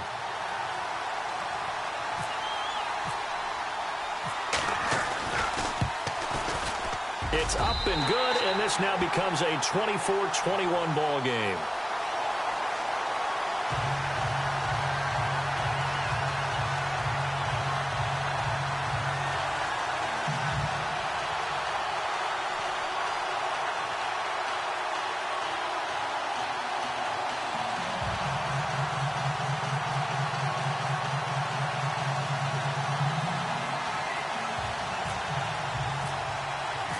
Gold now out to kick it away. This is fielded at the goal line. And nice work on the return as they'll start their drive just past the 30-yard line. Now the Rams offense, they work their way back on the field. And in enemy territory last time through the interception. We'll see what they do on this drive. Can't wait to see how it alters what they decide to do in play calling. Do they continue to throw the ball? Do they want to lean more on the running game? It'll be an interesting sequence of plays that they've got coming up. Does it often affect the play calling with the interception? How much does that change what you do? I think it does depending on why the interception was thrown. Sometimes it's just a matter of the defense made a great play, so you continue to come back. But if it's on you, if the offense just doesn't have the confidence, if they're a little bit shaky, maybe try and take the pressure off and run the ball a little bit. On the keeper, here's Goff. And to the 42-yard line here and brought down there. He'll wind up getting 2 there as he does it himself and picks up the 1st. Okay, I'll admit it. I'm a little surprised by that call. 2nd and inches. It did what it was intended, but it felt like it was a free play waiting to happen. I thought they might take a shot. So the offense has it 1st and 10. Back to the workhorse today. It's Gurley. And he showcases the spin, a pretty good gain before he's taken down. A nice run there, 9 yards, and it'll be 2nd down. Good, strong run against the 3-4 set. And that 3-4, you've got to have your guys up front eat up a lot of blocks. The guy playing over the center, the nose, he usually has to take on double teams. But when you're able to successfully move him, you're often able to get some yardage, and that's when linebackers have to clean up and make tackles. They run with Hunt. And he's brought down. 12 yards there as they move the chains. For so many years, I was convinced it was a myth, you know, because you always hear about the smaller running back. Oh, he gets lost, you can't find him, and sometimes that's part of his genius. But it's true. You get behind big offensive linemen, the defensive line guys trying to find him, trying to peek around people to see him, and he gets lost. But this guy gets lost in a good way for his offense, picking up big yardage. And a new set of downs here after picking up the 1st on the ground. On the toss, it's Gurley. And he'll get 3 down to the 34-yard line. This drive is pretty clear. Almost feels like old school fundamentals, doesn't it? Want to impose their will on the defense. What's that, 5 straight runs? Yeah, 5 straight carries to start this drive. And like you said, the way it's working, they may just stick with it. And after the play on the ground, that brings up 2nd down here.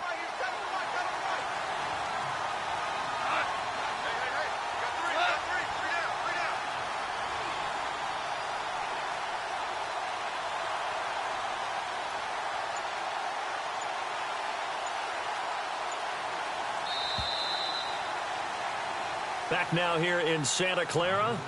It's been a very hotly contested game to this point. Just a field goal separating these two teams as we get set for the fourth quarter.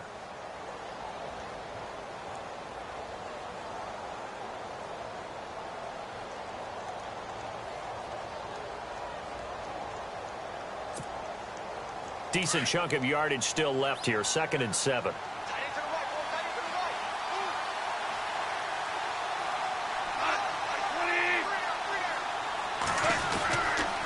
They'll stick to the ground game with Gurley.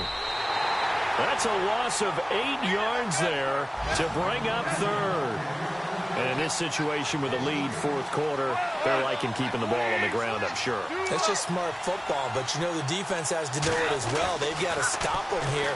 So now we're going to see that loading. And the Niners get there and bring him down. Timmy Jernigan in there to get him, and that's sack number 6 for him on the year. Here's Johnny Hecker now. He'll boot it away from about his 35.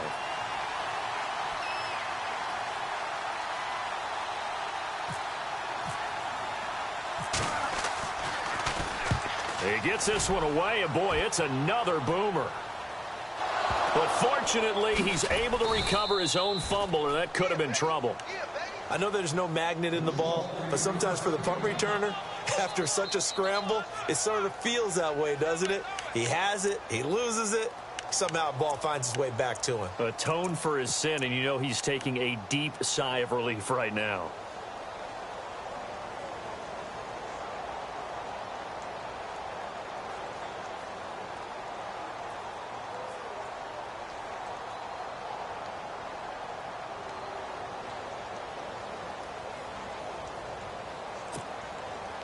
We saw a number of good games earlier today. This one might top all of those. It's been a dandy as we come up on 1st and 10.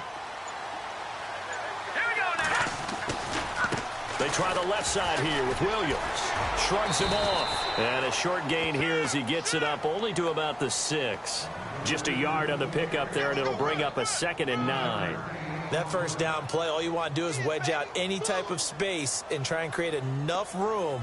If you have to run the punter out there, he can successfully complete the punt. Yeah, didn't get a ton there, but at least some positive yardage. See if they stay on the ground for 2nd down. And they're definitely showing blitz here. Now they'll throw here out of the gun. And this is incomplete. Whenever they're trying to attack a zone defense, you're trying to figure out where your gaps are going to be. And depending on what type of zone they're playing, it could be on the outside, it could be in the middle, it could be in the seams, in the edges. In this case, they tried to attack the middle of the field, but this zone defense didn't allow it because they were able to see the ball come off the quarterback's hands, and everyone was able to react to the football and knock it away. The Niners on 3rd down. Just 1 for 3 thus far. This is 3rd and 9. Now let's go. Detroit! Back to throw. And this is going to be incomplete. If you're a defender, one of the fun things about playing zone defenses, especially in today's football, is that it's not as static as it was in the good old days, meaning you just dropped to a point and reacted to the football. Now you end up with a lot of man-to-man principles once you get into your zone defense. In other words, get to your assignment and then locate a guy coming into your area, and then you end up covering him almost man for man. That allows him to make more plays on the football like the one we just saw there. They'll call that a punt of 59 yards. Tough to do better than that. And out will come the offense as they take over.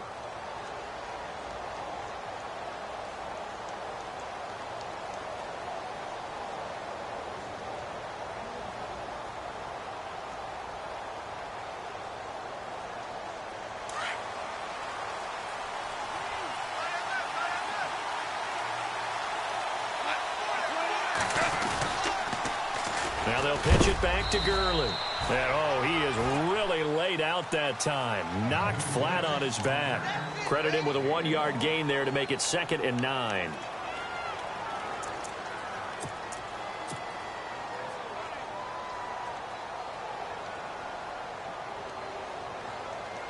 So what will they do? On the ground, through the air, let's see. 2nd and 9. And on the outside, they're playing press coverage. Here comes a 20th carry for Gurley. Oh, he's got a little daylight. And taking it across midfield and inside the 45. And a nice carry there of 15 yards. Do my eyes deceive me, or is he getting stronger as this game moves along? Burst seems just as good here in the 4th as it was way back in the 1st, doesn't it? I do believe someone put a lot of time in the offseason and continues to condition during the season in order to continue to carry the ball at this rate.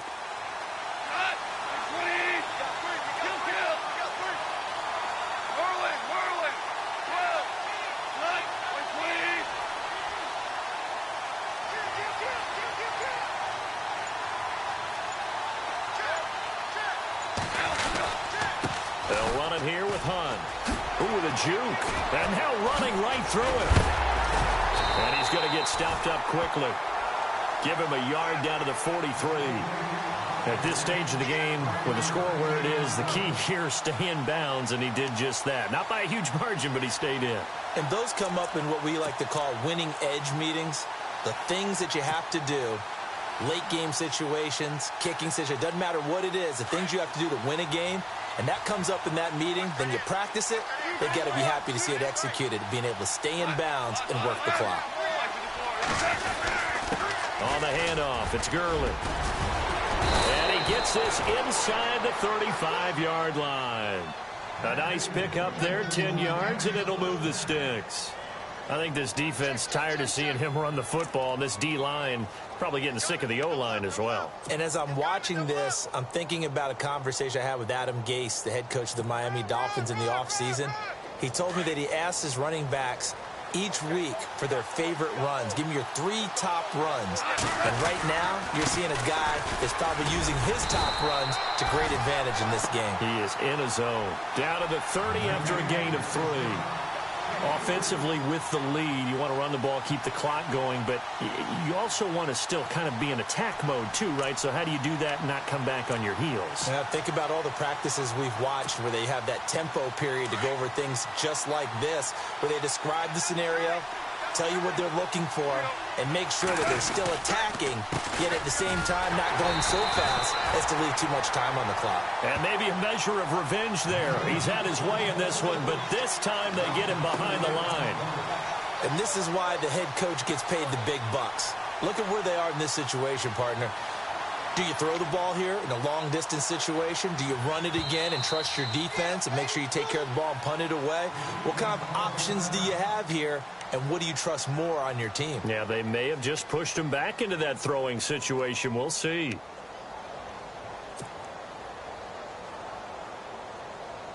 Possibly a turning point. Big play coming. This is 3rd and long. Goff now looks to throw. They got a man. It's Woods. And he gets this down to the 18. Good enough for a first down. That one good for 16, and the drive will continue.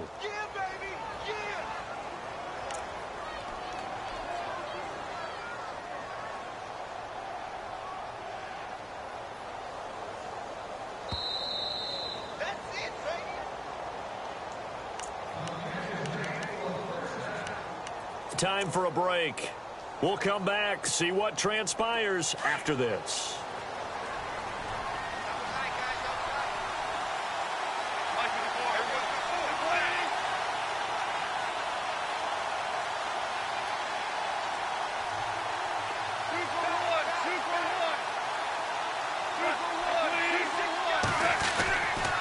They try right side here, Gurley. And for one of the few times here today, this run's not going to go anywhere. And now right out of the 2-minute break, we'll get a timeout used defensively with 1:56 to go. And the 8th play on this drive coming up.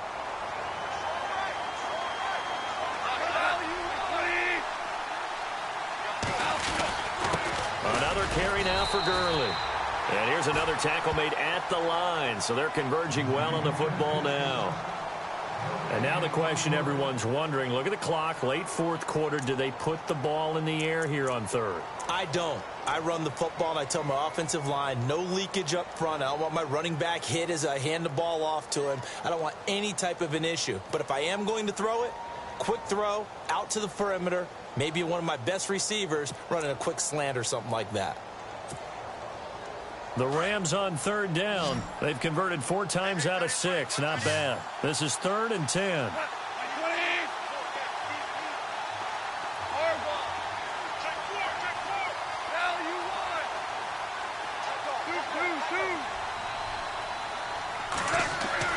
Now Goff.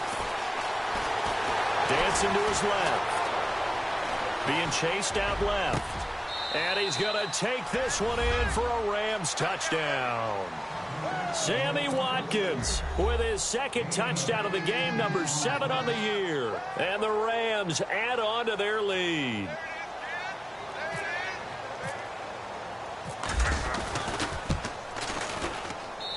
And his guys will take a 10-point lead.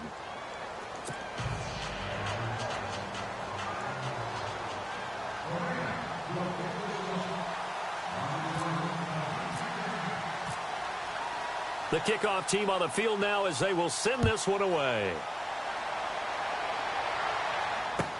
This fielded a few yards into the end zone. And the decision to come out is going to cost him 5 as he's taken down right at the 20.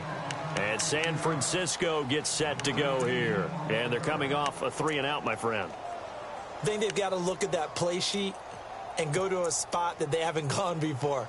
Time to shake things up a little bit to try and get this offense moving. Okay, so how do you do that? How do you shake things up? You look at what you've called before, realize it hasn't worked so well. Go to something else. And maybe you try and find one of those special plays from one of your better players, and maybe try and hit something big and get things going in the excitement area. And he's going to lose yardage here, back to his own 18.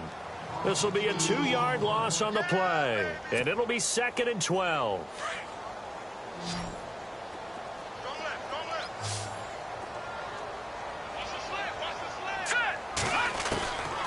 Looking to throw. And the Rams got him. They bring him down. Well, it was 2nd long. Now it's 3rd and even longer. They're going in the wrong direction here. Because they're moving exactly the way they want to, but you're exactly right. Definitely going in the wrong direction for the offensive guys.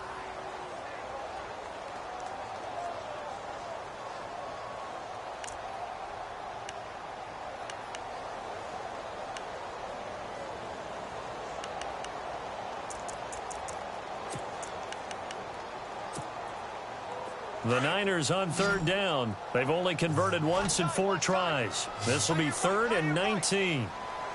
All right, here we go. They'll look to throw. He's going to let it fly.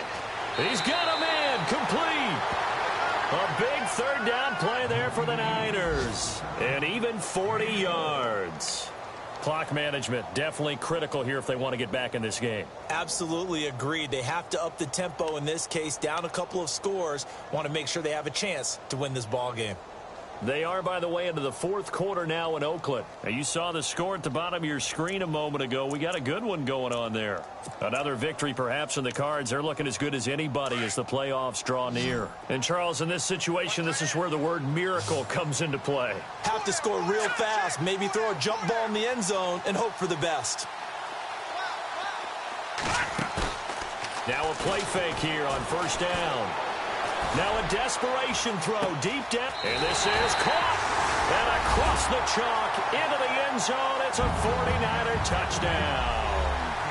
Marquise Goodwin, his 6th touchdown of the season. And the 49ers are back within a score. Now Gold for the extra point.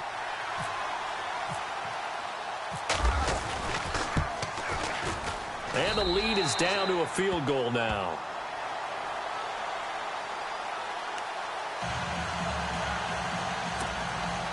So with 40 seconds left, we'll see the onside kick. If they've ever needed one to go their way, it's now. And this is going to be recovered by the hands team. And that should just about put a capper on this one. They had to go for it with no timeouts remaining, though. Now this one's as good as over. They gave it an effort. They tried their best, did everything they could to try and get the ball on the onside kick. You're exactly right. They had to try it. It was their only option. And now this game is done. Just take it, kneel, and call it a day.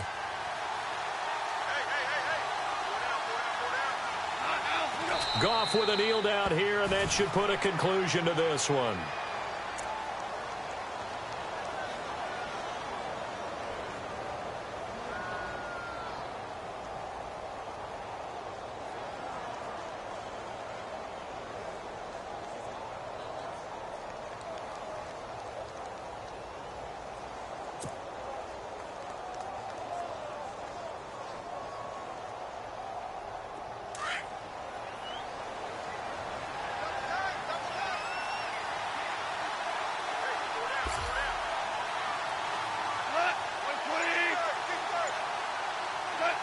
The Rams go victory formation as they take the knee. Well, I know at points in this one you wanted to close your eyes because of all the points that were being put on the scoreboard. You're a defensive guy, but it was a fun little track meet, wasn't it? It was, and you know the people who really enjoyed this game? They're the ones that like going to batting practice at the Major League Baseball parks, right? Seeing the 14-11 game, that sort of deal. That's right up their alley with what we saw in this one. So for L.A., it's a 4th win on the year as they move to 4-9.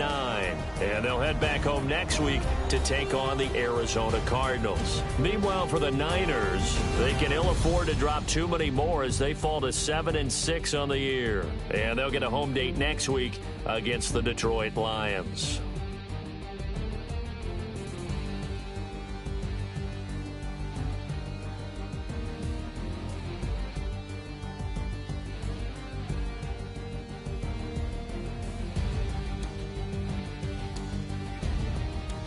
So that'll do it. For my partner, Charles Davis, and the best darn crew in the industry, I'm Brandon Gaudin. This has been a presentation of the NFL on EA Sports. And we'll get ready for the trek back to the city as we say so long from Santa Clara. Oh, what a great city it is. We're going to have a blast tonight.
family, welcome to the NFL on EA Sports. Ahead, we'll see two running backs who took big steps forward in their sophomore campaigns a year ago. Jay Ajayi and Melvin Gordon. EA Sports coverage of the NFL takes us to the StubHub Center, 20 miles south of downtown L.A. I'll tell you, you wouldn't think 30,000 people could make this noise. That's half the size of a normal NFL stadium.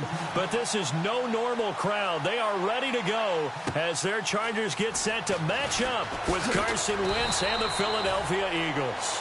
And he'll take it back to about the 19-yard line.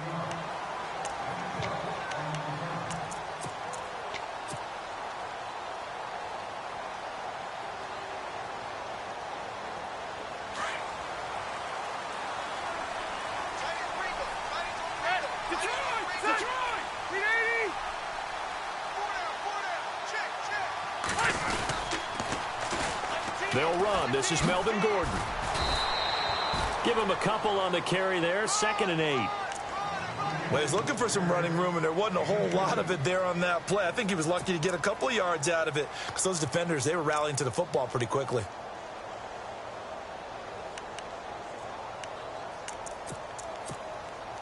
Second down following the run.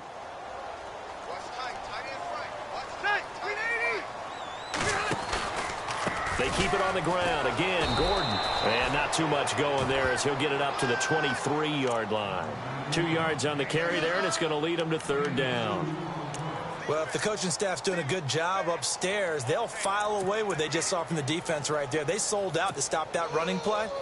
I'd say keep that in mind. They want to try that again. Go play action and hit them over the top.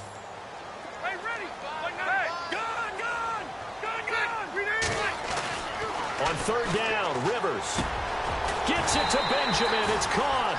And he's going to have the 1st down at about the 38. Rivers to Benjamin. Good for the Charger 1st down. Those are the kinds of plays right there that show you why he's the number 3 man in the NFL in terms of receiving yards. Also tells you there's a full combination of what he's got going in his game. You name it, from route running to catching the football. That's why he's able to produce those types of numbers. Now the first carry for Brandon Oliver. And he'll be taken down across the 50 at the 45 in enemy territory. Another nice gain, 16 yards there and a 1st down again.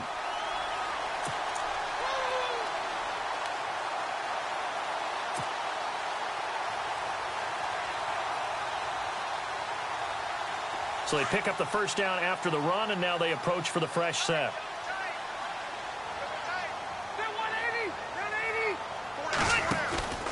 They'll keep it on the ground. This time it's Gordon. And he'll lose yardage here. Back at the 47. That's going to go as a loss of 2, and it'll be 2nd down. Well, the person carrying the ball is always the easy target when things aren't going so well. But I think it's a combination with the Chargers. They've got to get the offensive line going in order to improve those numbers from last year. They weren't very good running it, partner. No, they were bottom of the AFC, 2nd to last in the entire NFL. This is Gordon as they go to him again. Takes this to the 45. Not much space there after the nice move. Just a couple on the pickup there, and now it's 3rd down. Partner, we know today's NFL is really built around the guy throwing the football. But these short runs, they still pay dividends because they can take their toll on a defense, and they can add up as the game goes along. You control the clock, you control the ball, and that way you often control the game. To throw on 3rd down, Rivers. He's going to look for Allen now on the deep ball. And that one incomplete. Had some position but couldn't hold on, and it brings up 4th down. They decided to take a shot and right down the middle of the field, and really, they didn't give it as much time to develop, did they? They want to take that shot somewhere around the 15-yard mark. And the defense able to recover, bat it free.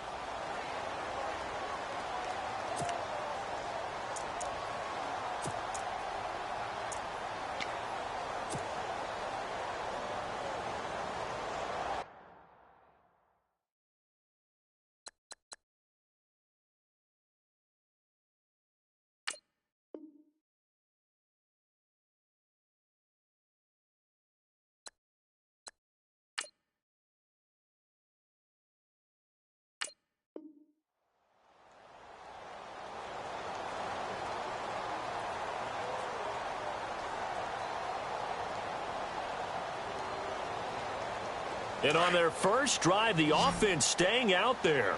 They're going to go for it on fourth.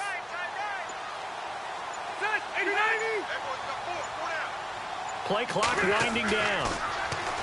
To throw is Rivers. And that is going to be incomplete. Boy, it looked like he had it and dropped it. And on the opening drive of the afternoon, the defense forces a turnover on downs.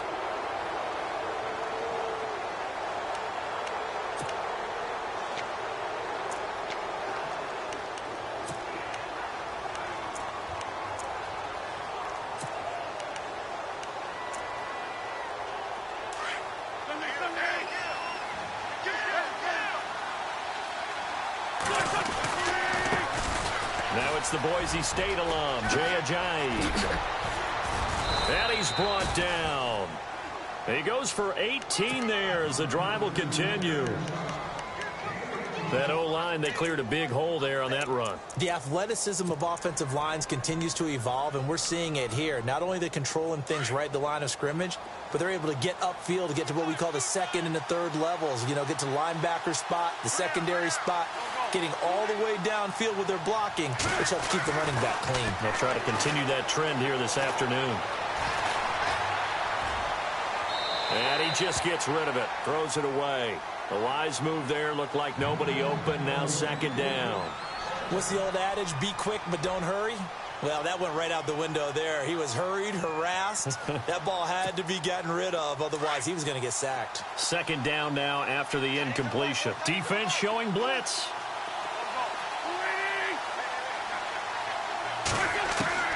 Wentz will try again on second down. On the left side, this is Stills. And they'll be inside the 35 now at the 34-yard line. Only 3 yards on the catch. It's third down.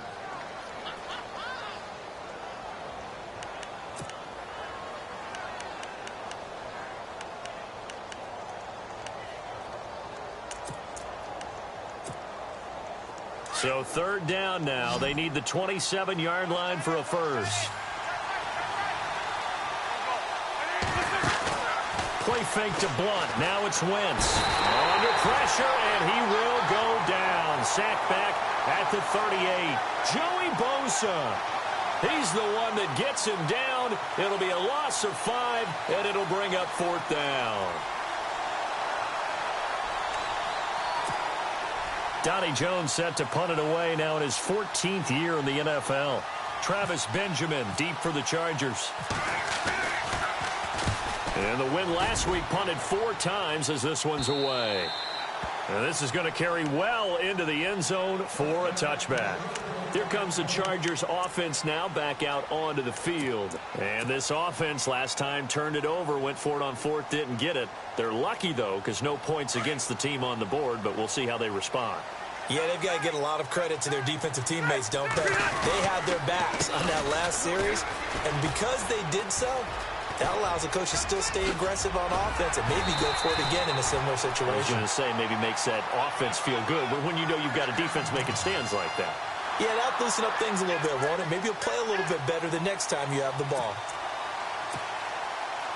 First down and 10 now for the offensive group. And the D-line pinching together, must be expecting the run.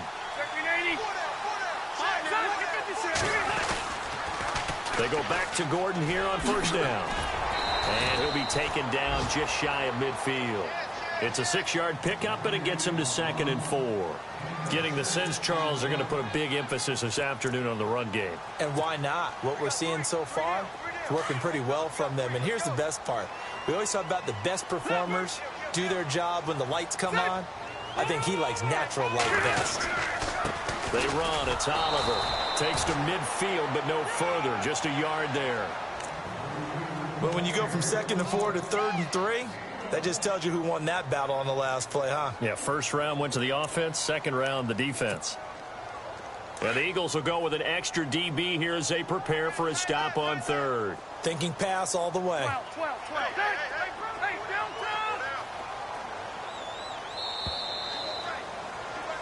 Back now to begin the second quarter with Charles Davis, Brandon Gaudin. It's the Chargers here with a football.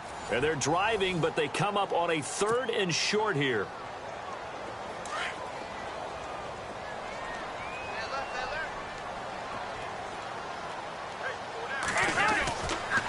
Rivers now from the 50. And he fires one, but incomplete.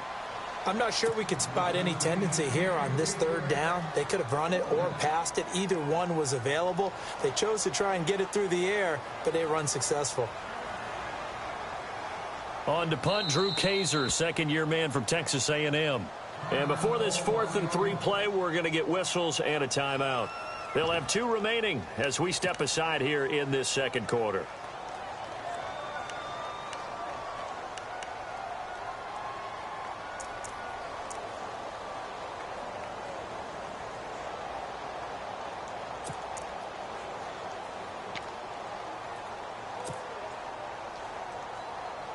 Anthony Lynn says now's the time. His guy's going on 4th down.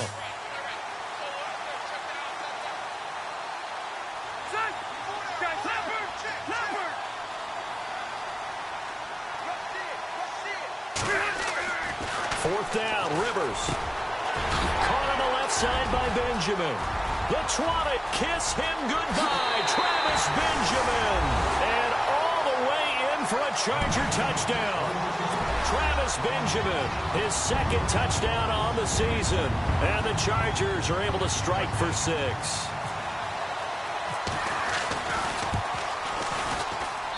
And the Chargers grab the 7-0 lead.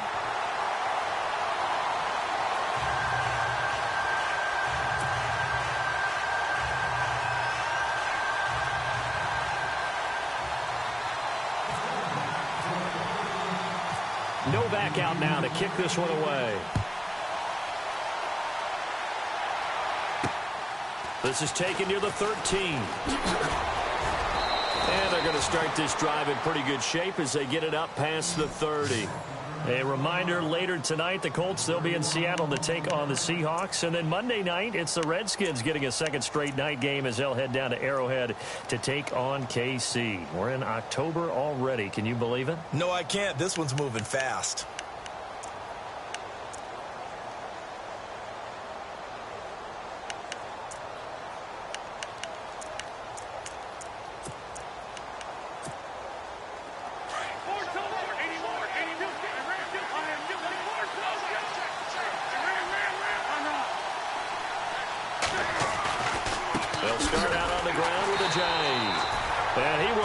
Yardage here to the 31-yard line. It's a loss of 2 there, bringing up 2nd down. Partner, you mind if I take off this headset and put on a coaching headset? You want to get this running game going? I want to get this running game going. I'm going down there and saying, gentlemen, we have got to run the football. We've got to get it going right now. Yeah, to this point in the second quarter, it has been a struggle.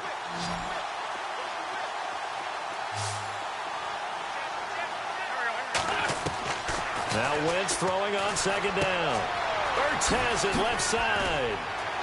Still shedding tackles. And he'll be out of bounds up past the 45. An Eagle first down there. Wentz to Ertz and the names that end in TZ.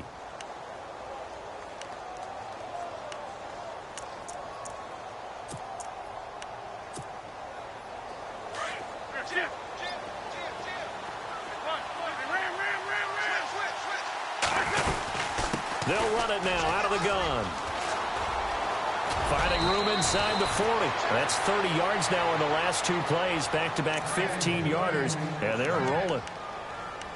Well, how many times do we say in this game that speed kills, and it does it in so many different ways? In this case, you got a back who's quick and shifty, can make moves, make people miss, but also gets to and through a hole before it can close down. That's some of the benefits of that speed, not just outrunning people in the secondary, and that led to a really nice game. Now a first carry for LeGarrette Blount. And he gets this one all the way down inside the 20-yard line. That's good for 21 yards and a first down.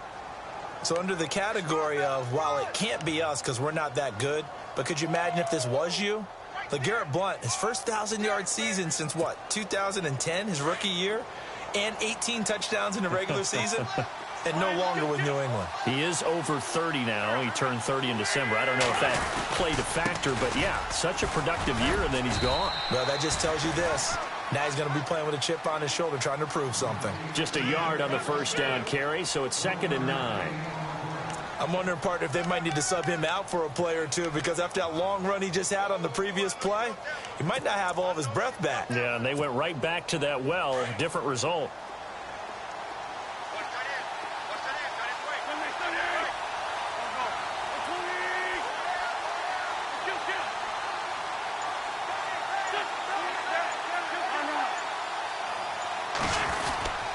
And they'll go Wentz to Blunt here. And he'll take this one down near the 15. Back-to-back one-yard runs here, so that leaves him with a 3rd down and 8.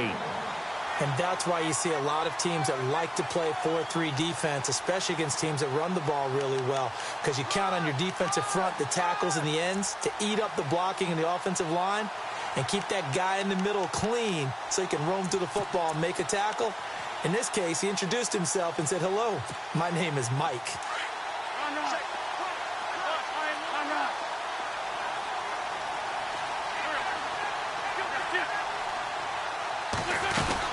They'll run it now out of the gun. It's a gain of 5 on the play, and it'll bring up a 4th down. Frustrating for a defense, energizing for an offense. Finding a way to create that type of yardage in your running game, that'll make the guys carrying the ball very, very happy.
They run for it with a giant. And the broken tackle helps lead to a 1st down gain. Give them a gain of 4, able to convert, and that sets up 1st and goal now. 4th down, no problem. It's a good piece of power running right here, and a confident decision to go for it. And that's going to get them a 1st and goal.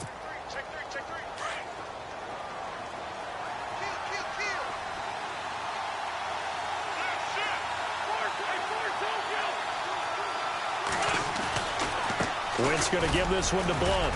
And he'll take it into the end zone for an Eagles touchdown.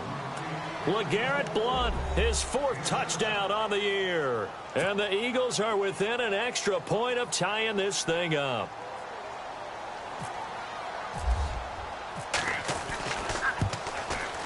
It's good, and we're all tied at 7 apiece.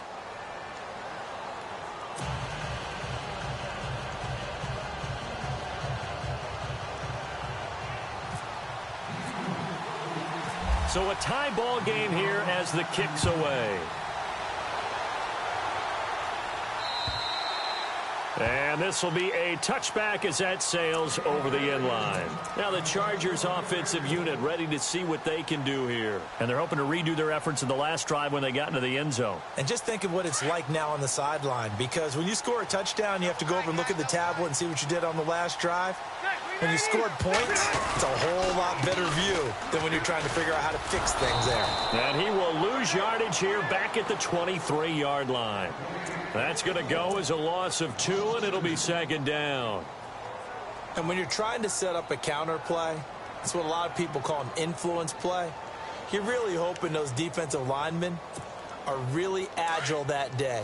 If they stayed out late the night before the game and they're not moving as fast, it's a lousy call because that means they're just going to sit in the hole that you have to create just by the movement of your offensive line. And there they got the ball to the outer third of the field, but tackled behind the line of scrimmage. Yeah, things get stacked up in there if they don't move as well as you want them to. They're probably just trying to escape and couldn't get away. And the hit jarred it loose.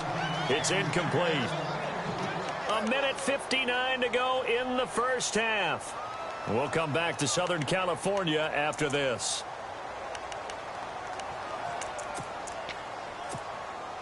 The Chargers on third down, just 1 for 3 thus far. This is 3rd down and 12.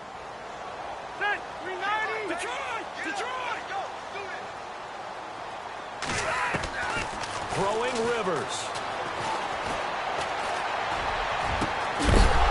And incomplete. The contact made the ball roam free and brings up 4th down. Well, no second guessing the call here. It was 3rd and long, so throwing the football was probably the smart play to try and pick it up. But they don't get it, and now the defense goes off the field feeling pretty good about themselves, gaining some momentum as they force them into a likely punting situation. He punted 4 times in the loss last week as he gets this one away here. Now Sproles. A good return there, call it 13 yards. And the Eagles will have great starting field position here as they take over.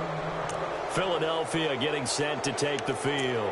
And it's a unit last drive that did it all on the ground, Charles. And they controlled it from the interior. Big on big, right? Offensive lineman versus defensive lineman. But, in order to keep the football moving downfield, other people have to get involved as well. Your wide receivers, your tight ends, lead runners, anything that you have possible to get in front and keep the ball moving. And now the defense may be looking out for a pass coming up. And he's going to bull his way forward to the 48. It's a pickup of 4, and it'll bring up 2nd down. Tough running there. That's a hard-earned 4 yards. Yeah, those are the unsung kind of runs. They don't fill up the stat sheet, but they do set you up in good position on 2nd down.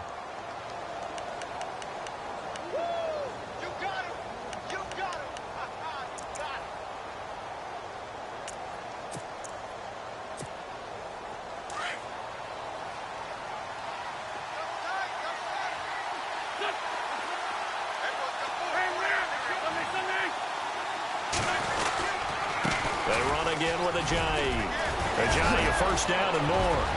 20, 10, and he cut touchdown, Philadelphia. Jay Ajayi, his 6th touchdown of the season, and the Eagles have taken the lead. And on that long run, maybe the defense caught napping a little bit. The concentration level may not have been there. I agree with you on that one because those types of plays, when they result like that, they're almost like big bolts of lightning, aren't they? Whoosh, and off he goes. Elliott now to kick this one away.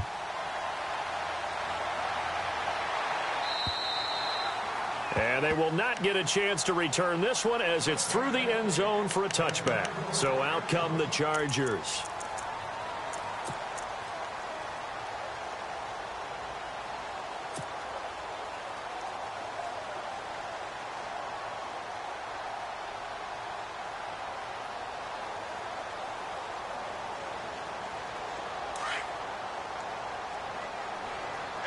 Possible run anticipation here as the D-line sandwiches together.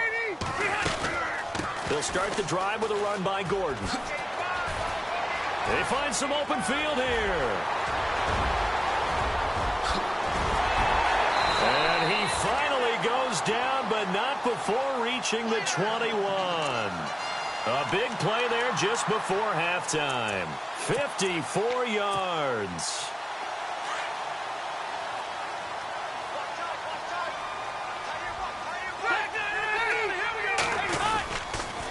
Now Gordon on 1st down. Spins past him. And he's going to get this one down inside the 15. Now before this 2nd down play, we'll get whistles and a timeout, as the clock will stop with 33 seconds to go in the first half.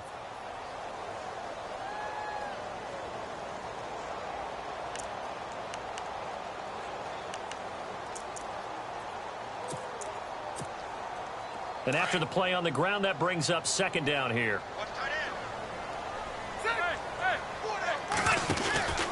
Now a 10th carry for Melvin Gordon. A big hit. Knocked down sideways at the 12-yard line. They got 2 of the 3 they needed there. It leaves them with 3rd and just a yard.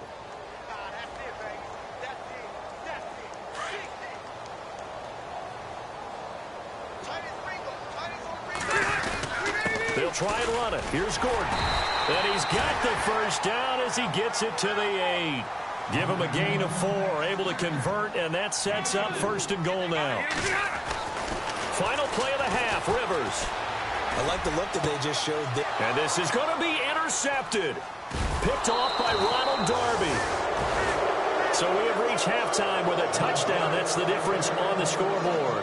As we are off to Orlando now to check in with Larry Ridley. He's standing by with our EA Sports halftime report. Larry? So both teams have their marching orders, and we'll get going again here in quarter number 3. This will be fielded at the 8. And nice work on the return as they'll start their drive just past the 30-yard line. Out come the Eagles now as they'll go on offense first here in the 3rd quarter. And both of these defenses have been stifling these last few drives offensively. Just not able to get anything going, so what needs to change? I think a lot of the guys will go back and review, so to speak, because everyone has someone assigned to how did each play work. Okay, what did we use that kind of worked for us during this game? Try and get back to some of those plays, as well as the possibility of showing something you haven't shown already in this game and trying to change things up. We'll see if they take the advice of Mr. Davis.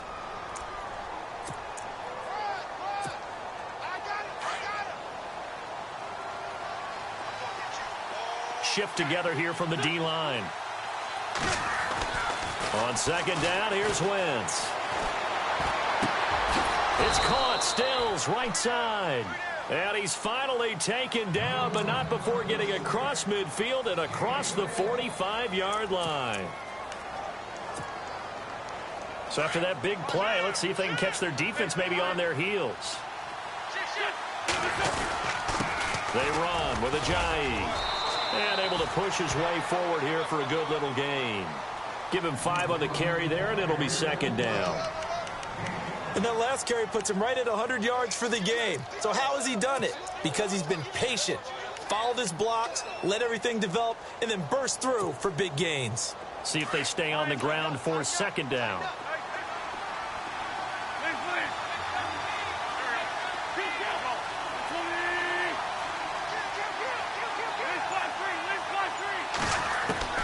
Working from the gun, Wentz. And he finds his tight end. It's Ertz. And brought down, but not before they're inside the 25. An Eagle first down, Wentz to Ertz.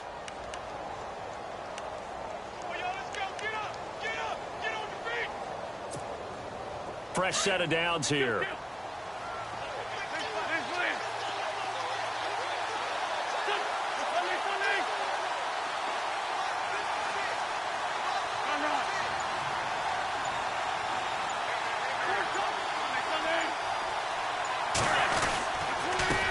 Ajayi. And he'll keep it moving down to the 15-yard line. 9 yards is the pickup there, and they'll have a 2nd and 1. And that looked like some pretty easy yardage there right up the gut. And he's a guy that has some height to him. So when you don't have to drop a shoulder or create or get through contact or trash, makes it a lot easier to stay upright, see the field, and make a run as we just saw there. Looks like the defense in press coverage here. Wentz to throw on 2nd down. Toward the left sideline, but it's incomplete. Let's face it, you can run the route tree as many times as you want, get in sync, practice it, do all those things. But once you get to game speed, it doesn't always time up quite that well. That one goes incomplete.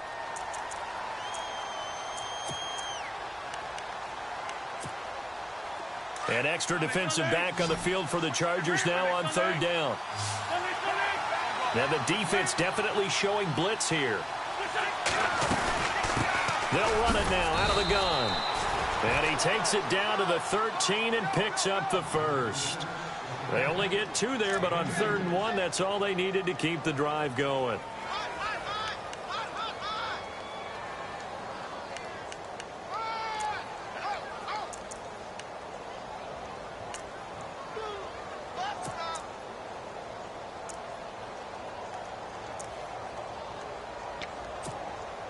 Now the offense lining up 1st and 10.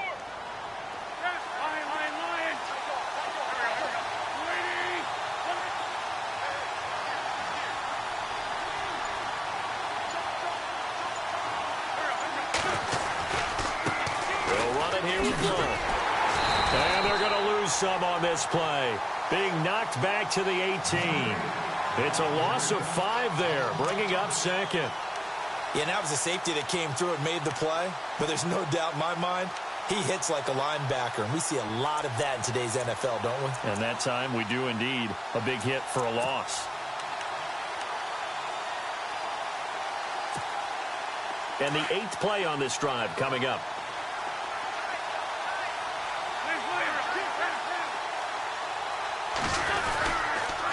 Now it's a Jays. And he's going to fight his way forward here for a modest gain. 5 yards will get him back to the original line of scrimmage, but now they're looking at 3rd and 10.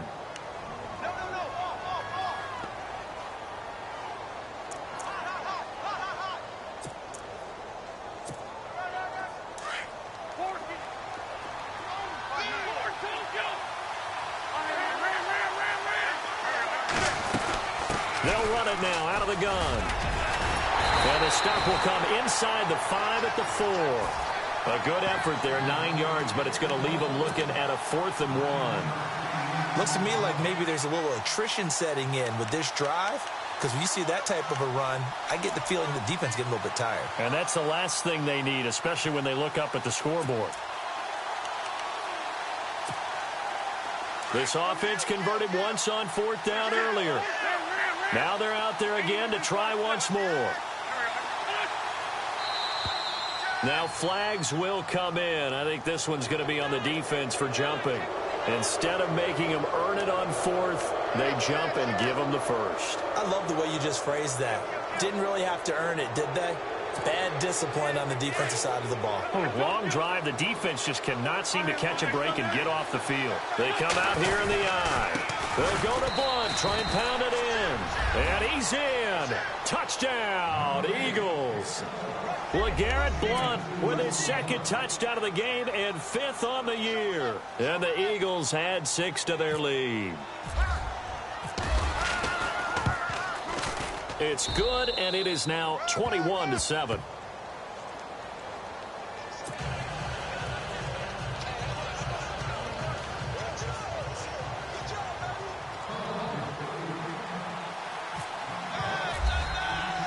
Elliott now to kick this one away.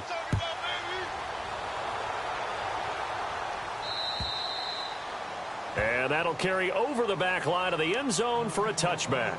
Now we take a glance at the offense as they work their way back out for their first possession of the 2nd half. They're down in this game. A chance for the offense, though, to put something on the board, get some momentum here in half 2. Try and get things kick-started for them. And you know at the half, they discussed how they were going to get that done. This is where scripting comes into play a lot of the time. How many plays do you script coming out of the second? Most of the time in the first half, you're scripting 12 to 16. I think in the second half, you're really scripting more like 8 to 10. Kind of a starter or an opener, whatever terminology they use. Just something to get you off to a quick start. 38 yards on the scamper there. And a new set of downs here after picking up the 1st on the ground.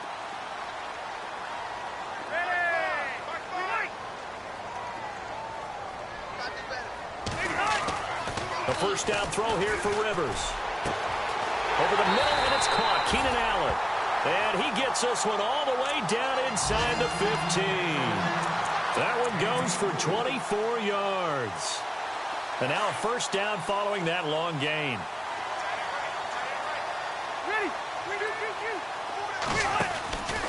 Now Rivers going to give it off to Gordon. And he'll fight his way down right around the 12. 2 yards on the pickup there. It'll be 2nd and 8. Well, that's not a run that's going to make any of the highlight tapes, but they've been moving it well all game on the ground. This is another one that keeps them moving forward.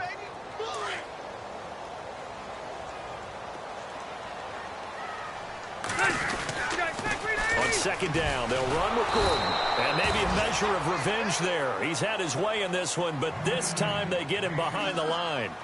Back now at the StubHub Center in Carson.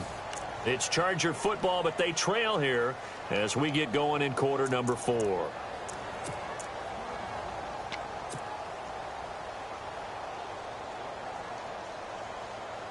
The Chargers on third down, 2 for 5 to this point. This is 3rd and 11.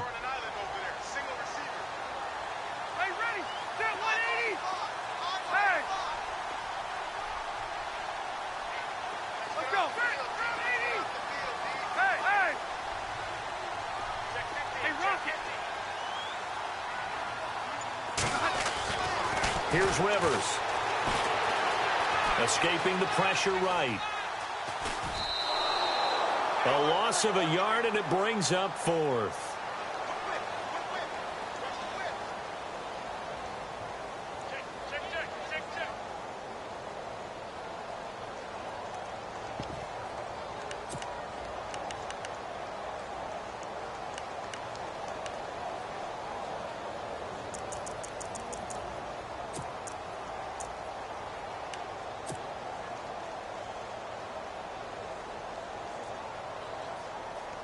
And they're indeed going to go for it here on 4th down. So trailing here in the last quarter. Let's see how this plays out. As expected, they're going for it to keep the drive alive. And it'll be intercepted. Picked off by a former first-round pick, Patrick Robinson. And a big turnover there as his guys will get the football back.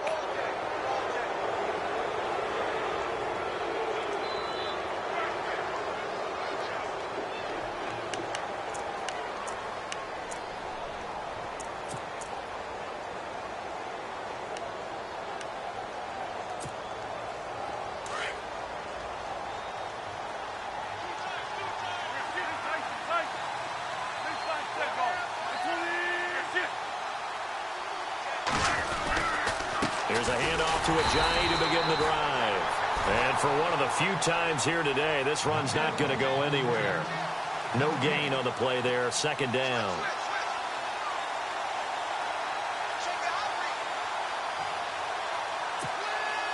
So they're still at the original line of scrimmage here, 2nd down and 10.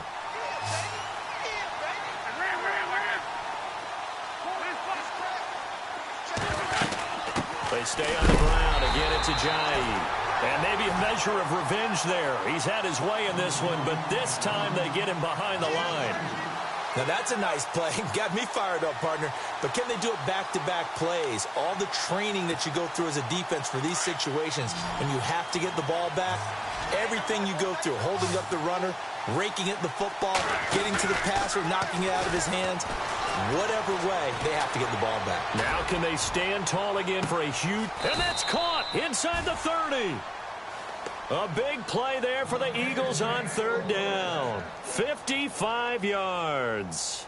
They have the nice cushion. They just want to pour it on right now, still throwing the football. And I know my background says, why do you need to do this? Just go ahead and run out the clock and get a win.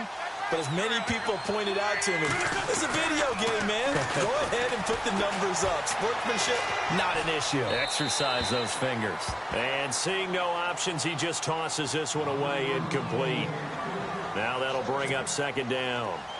I hope I don't sound too rah-rah on that one, but that's the exact right throw.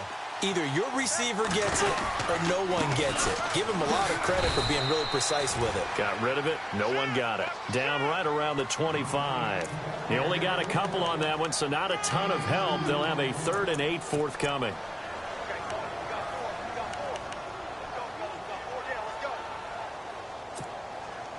And the defense searches for one more stop here after the run on 2nd down.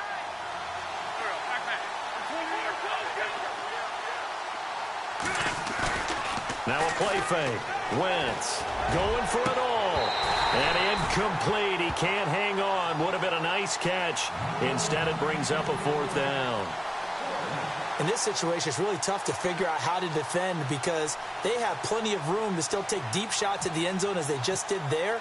Yet at the same time, you've got to be ready for the short throw. In this case, when you see the cue that they're going for the end zone, retreat and make sure you have a way to play forward, back towards the receiver, and have a chance to bat the ball away as they did there. And you figure with that, this game's pretty well out of reach. It would take a heck of a comeback at this point. Being 3 scores down, I think that's too much to ask with time winding down here in the 4th. Brandon Oliver now on the return. And he'll get across the 20 before he's brought down at about the 23-yard line. The Chargers getting set to go. And the interception thrown in the red zone last time. We'll see if they can rebound. I just have to think the last thing he said as they went back out there was, don't do that again. What do you think?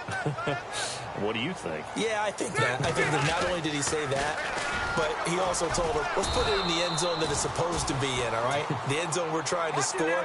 I know we're being a little bit facetious here, but the bottom line is take care of the football, and everything else should flow from there. Quick lesson, never ask the play-by-play guy a question. Hey, you're my partner. I know you're in trouble here, and down he goes. Back at the 8-yard line. Timmy Jernigan coming up the middle, gets him there for a loss of about 9. So it's 3rd and long for the Chargers, and Rivers after the sack.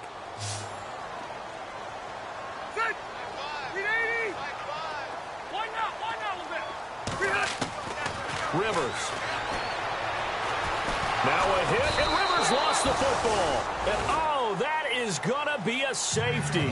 And, Charles, at some point, you can't keep worrying about big play. Can this be perfect? You just have to get the ball out of the end zone. And in the offensive huddle, that was discussed when they called the play. Just get out of the end zone. But you know what's interesting? A lot of the times in the defensive huddle, they actually call a set and then say at the end of it, get a safety. So it's preached, it's coached, it's thought about.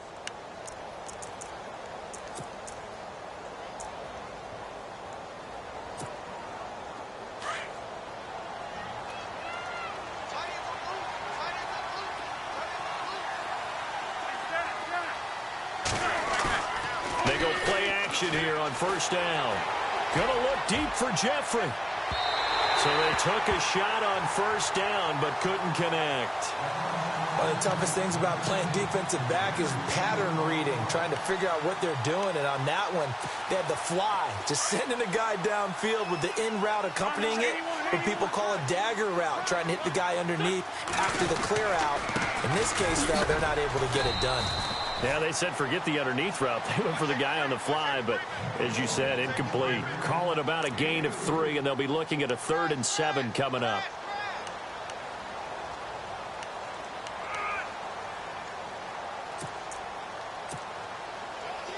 And the defense searches for one more stop here after the run on 2nd down. Now Wentz on 3rd down. Gonna look deep for Jeffrey. And he couldn't hang on to it through the contact. Incomplete. And you just know when that play call came in, their eyes lit up, because anytime you get a chance to take a big shot downfield, that's a lot of fun, and they missed an opportunity. Here's Donnie Jones now as he'll kick it away for the 2nd time. And a fair catch called for and made at the 12-yard line. So a change of possession here on the punt. And the Chargers will be backed up deep to begin their drive as they take over 1st and 10.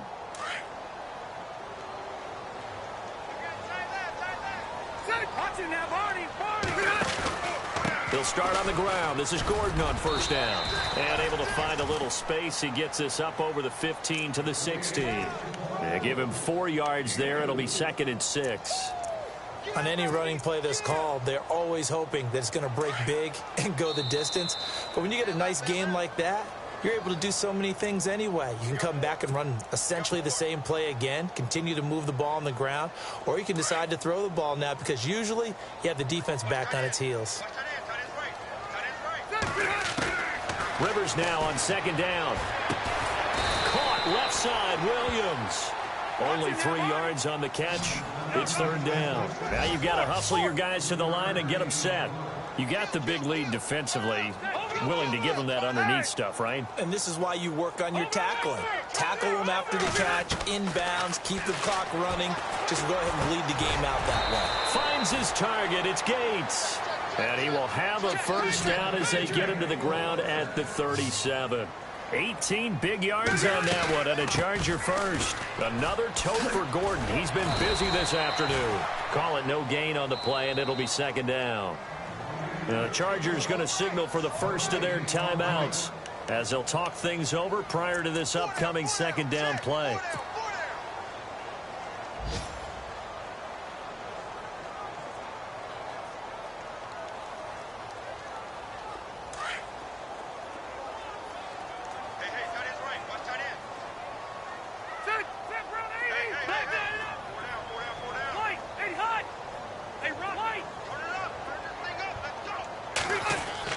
Second down, Rivers.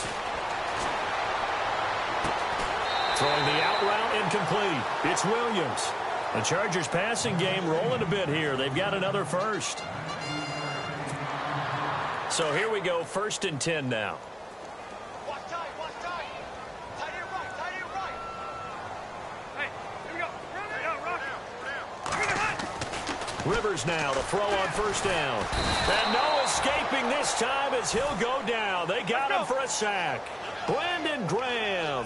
He's the one to get him, and that's sack number 7 for him on the year.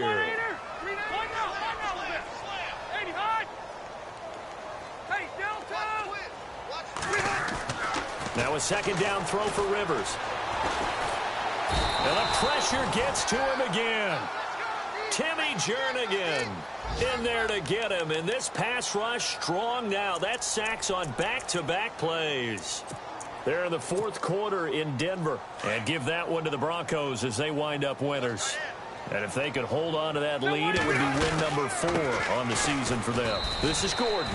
And this play will be blown up. He'll lose yardage back at the 38. And now the Eagles going to signal for a timeout. It's just their first. They've got 2 more to use here in the final stages. All right, they're going to try and keep hope alive here on 4th down. They're going for it.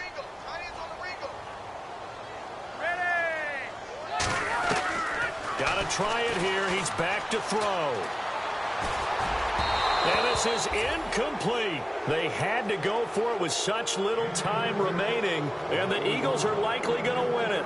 So they tried to go for it for pride, but it really wouldn't have mattered. This one, it was already determined. No doubt about it. This one was over a while ago.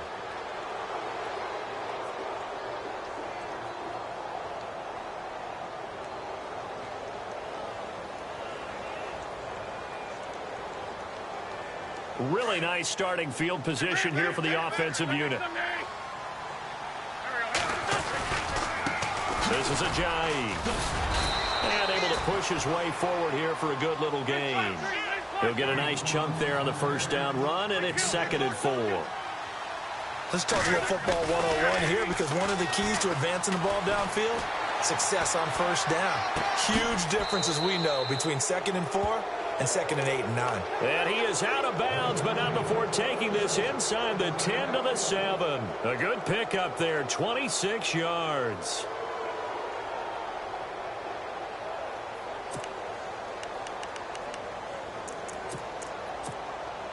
So after that big gain, let's see what else the offense has up its sleeve.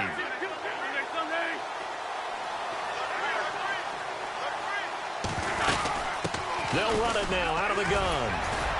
And he is into the end zone. Touchdown, Philadelphia. LeGarrette Blount with touchdown number 3 in the game and 6 on the year. And the Eagles add on to their lead.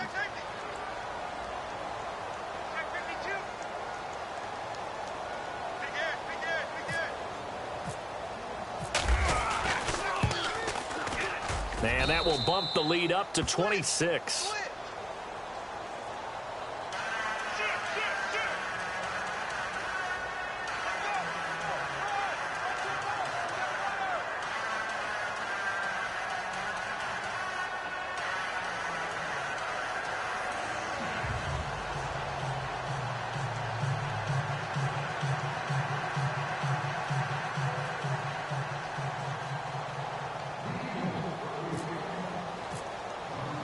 Elliott now to kick this one away.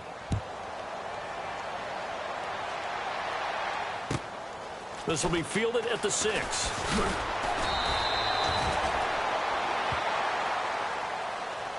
Well, in this one, partner, we had some action all the way down to the final whistle there with the late points and then the kickoff to end it.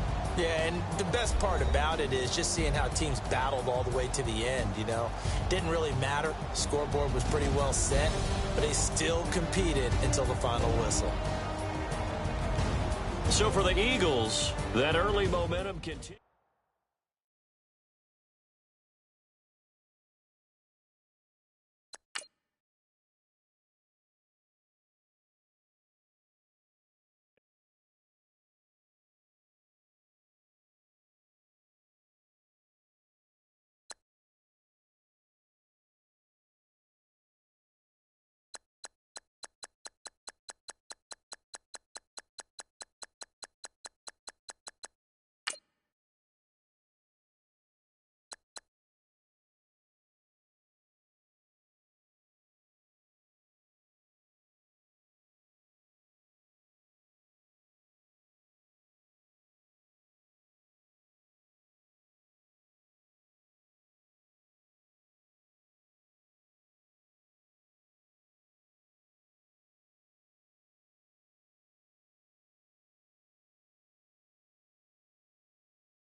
Cool.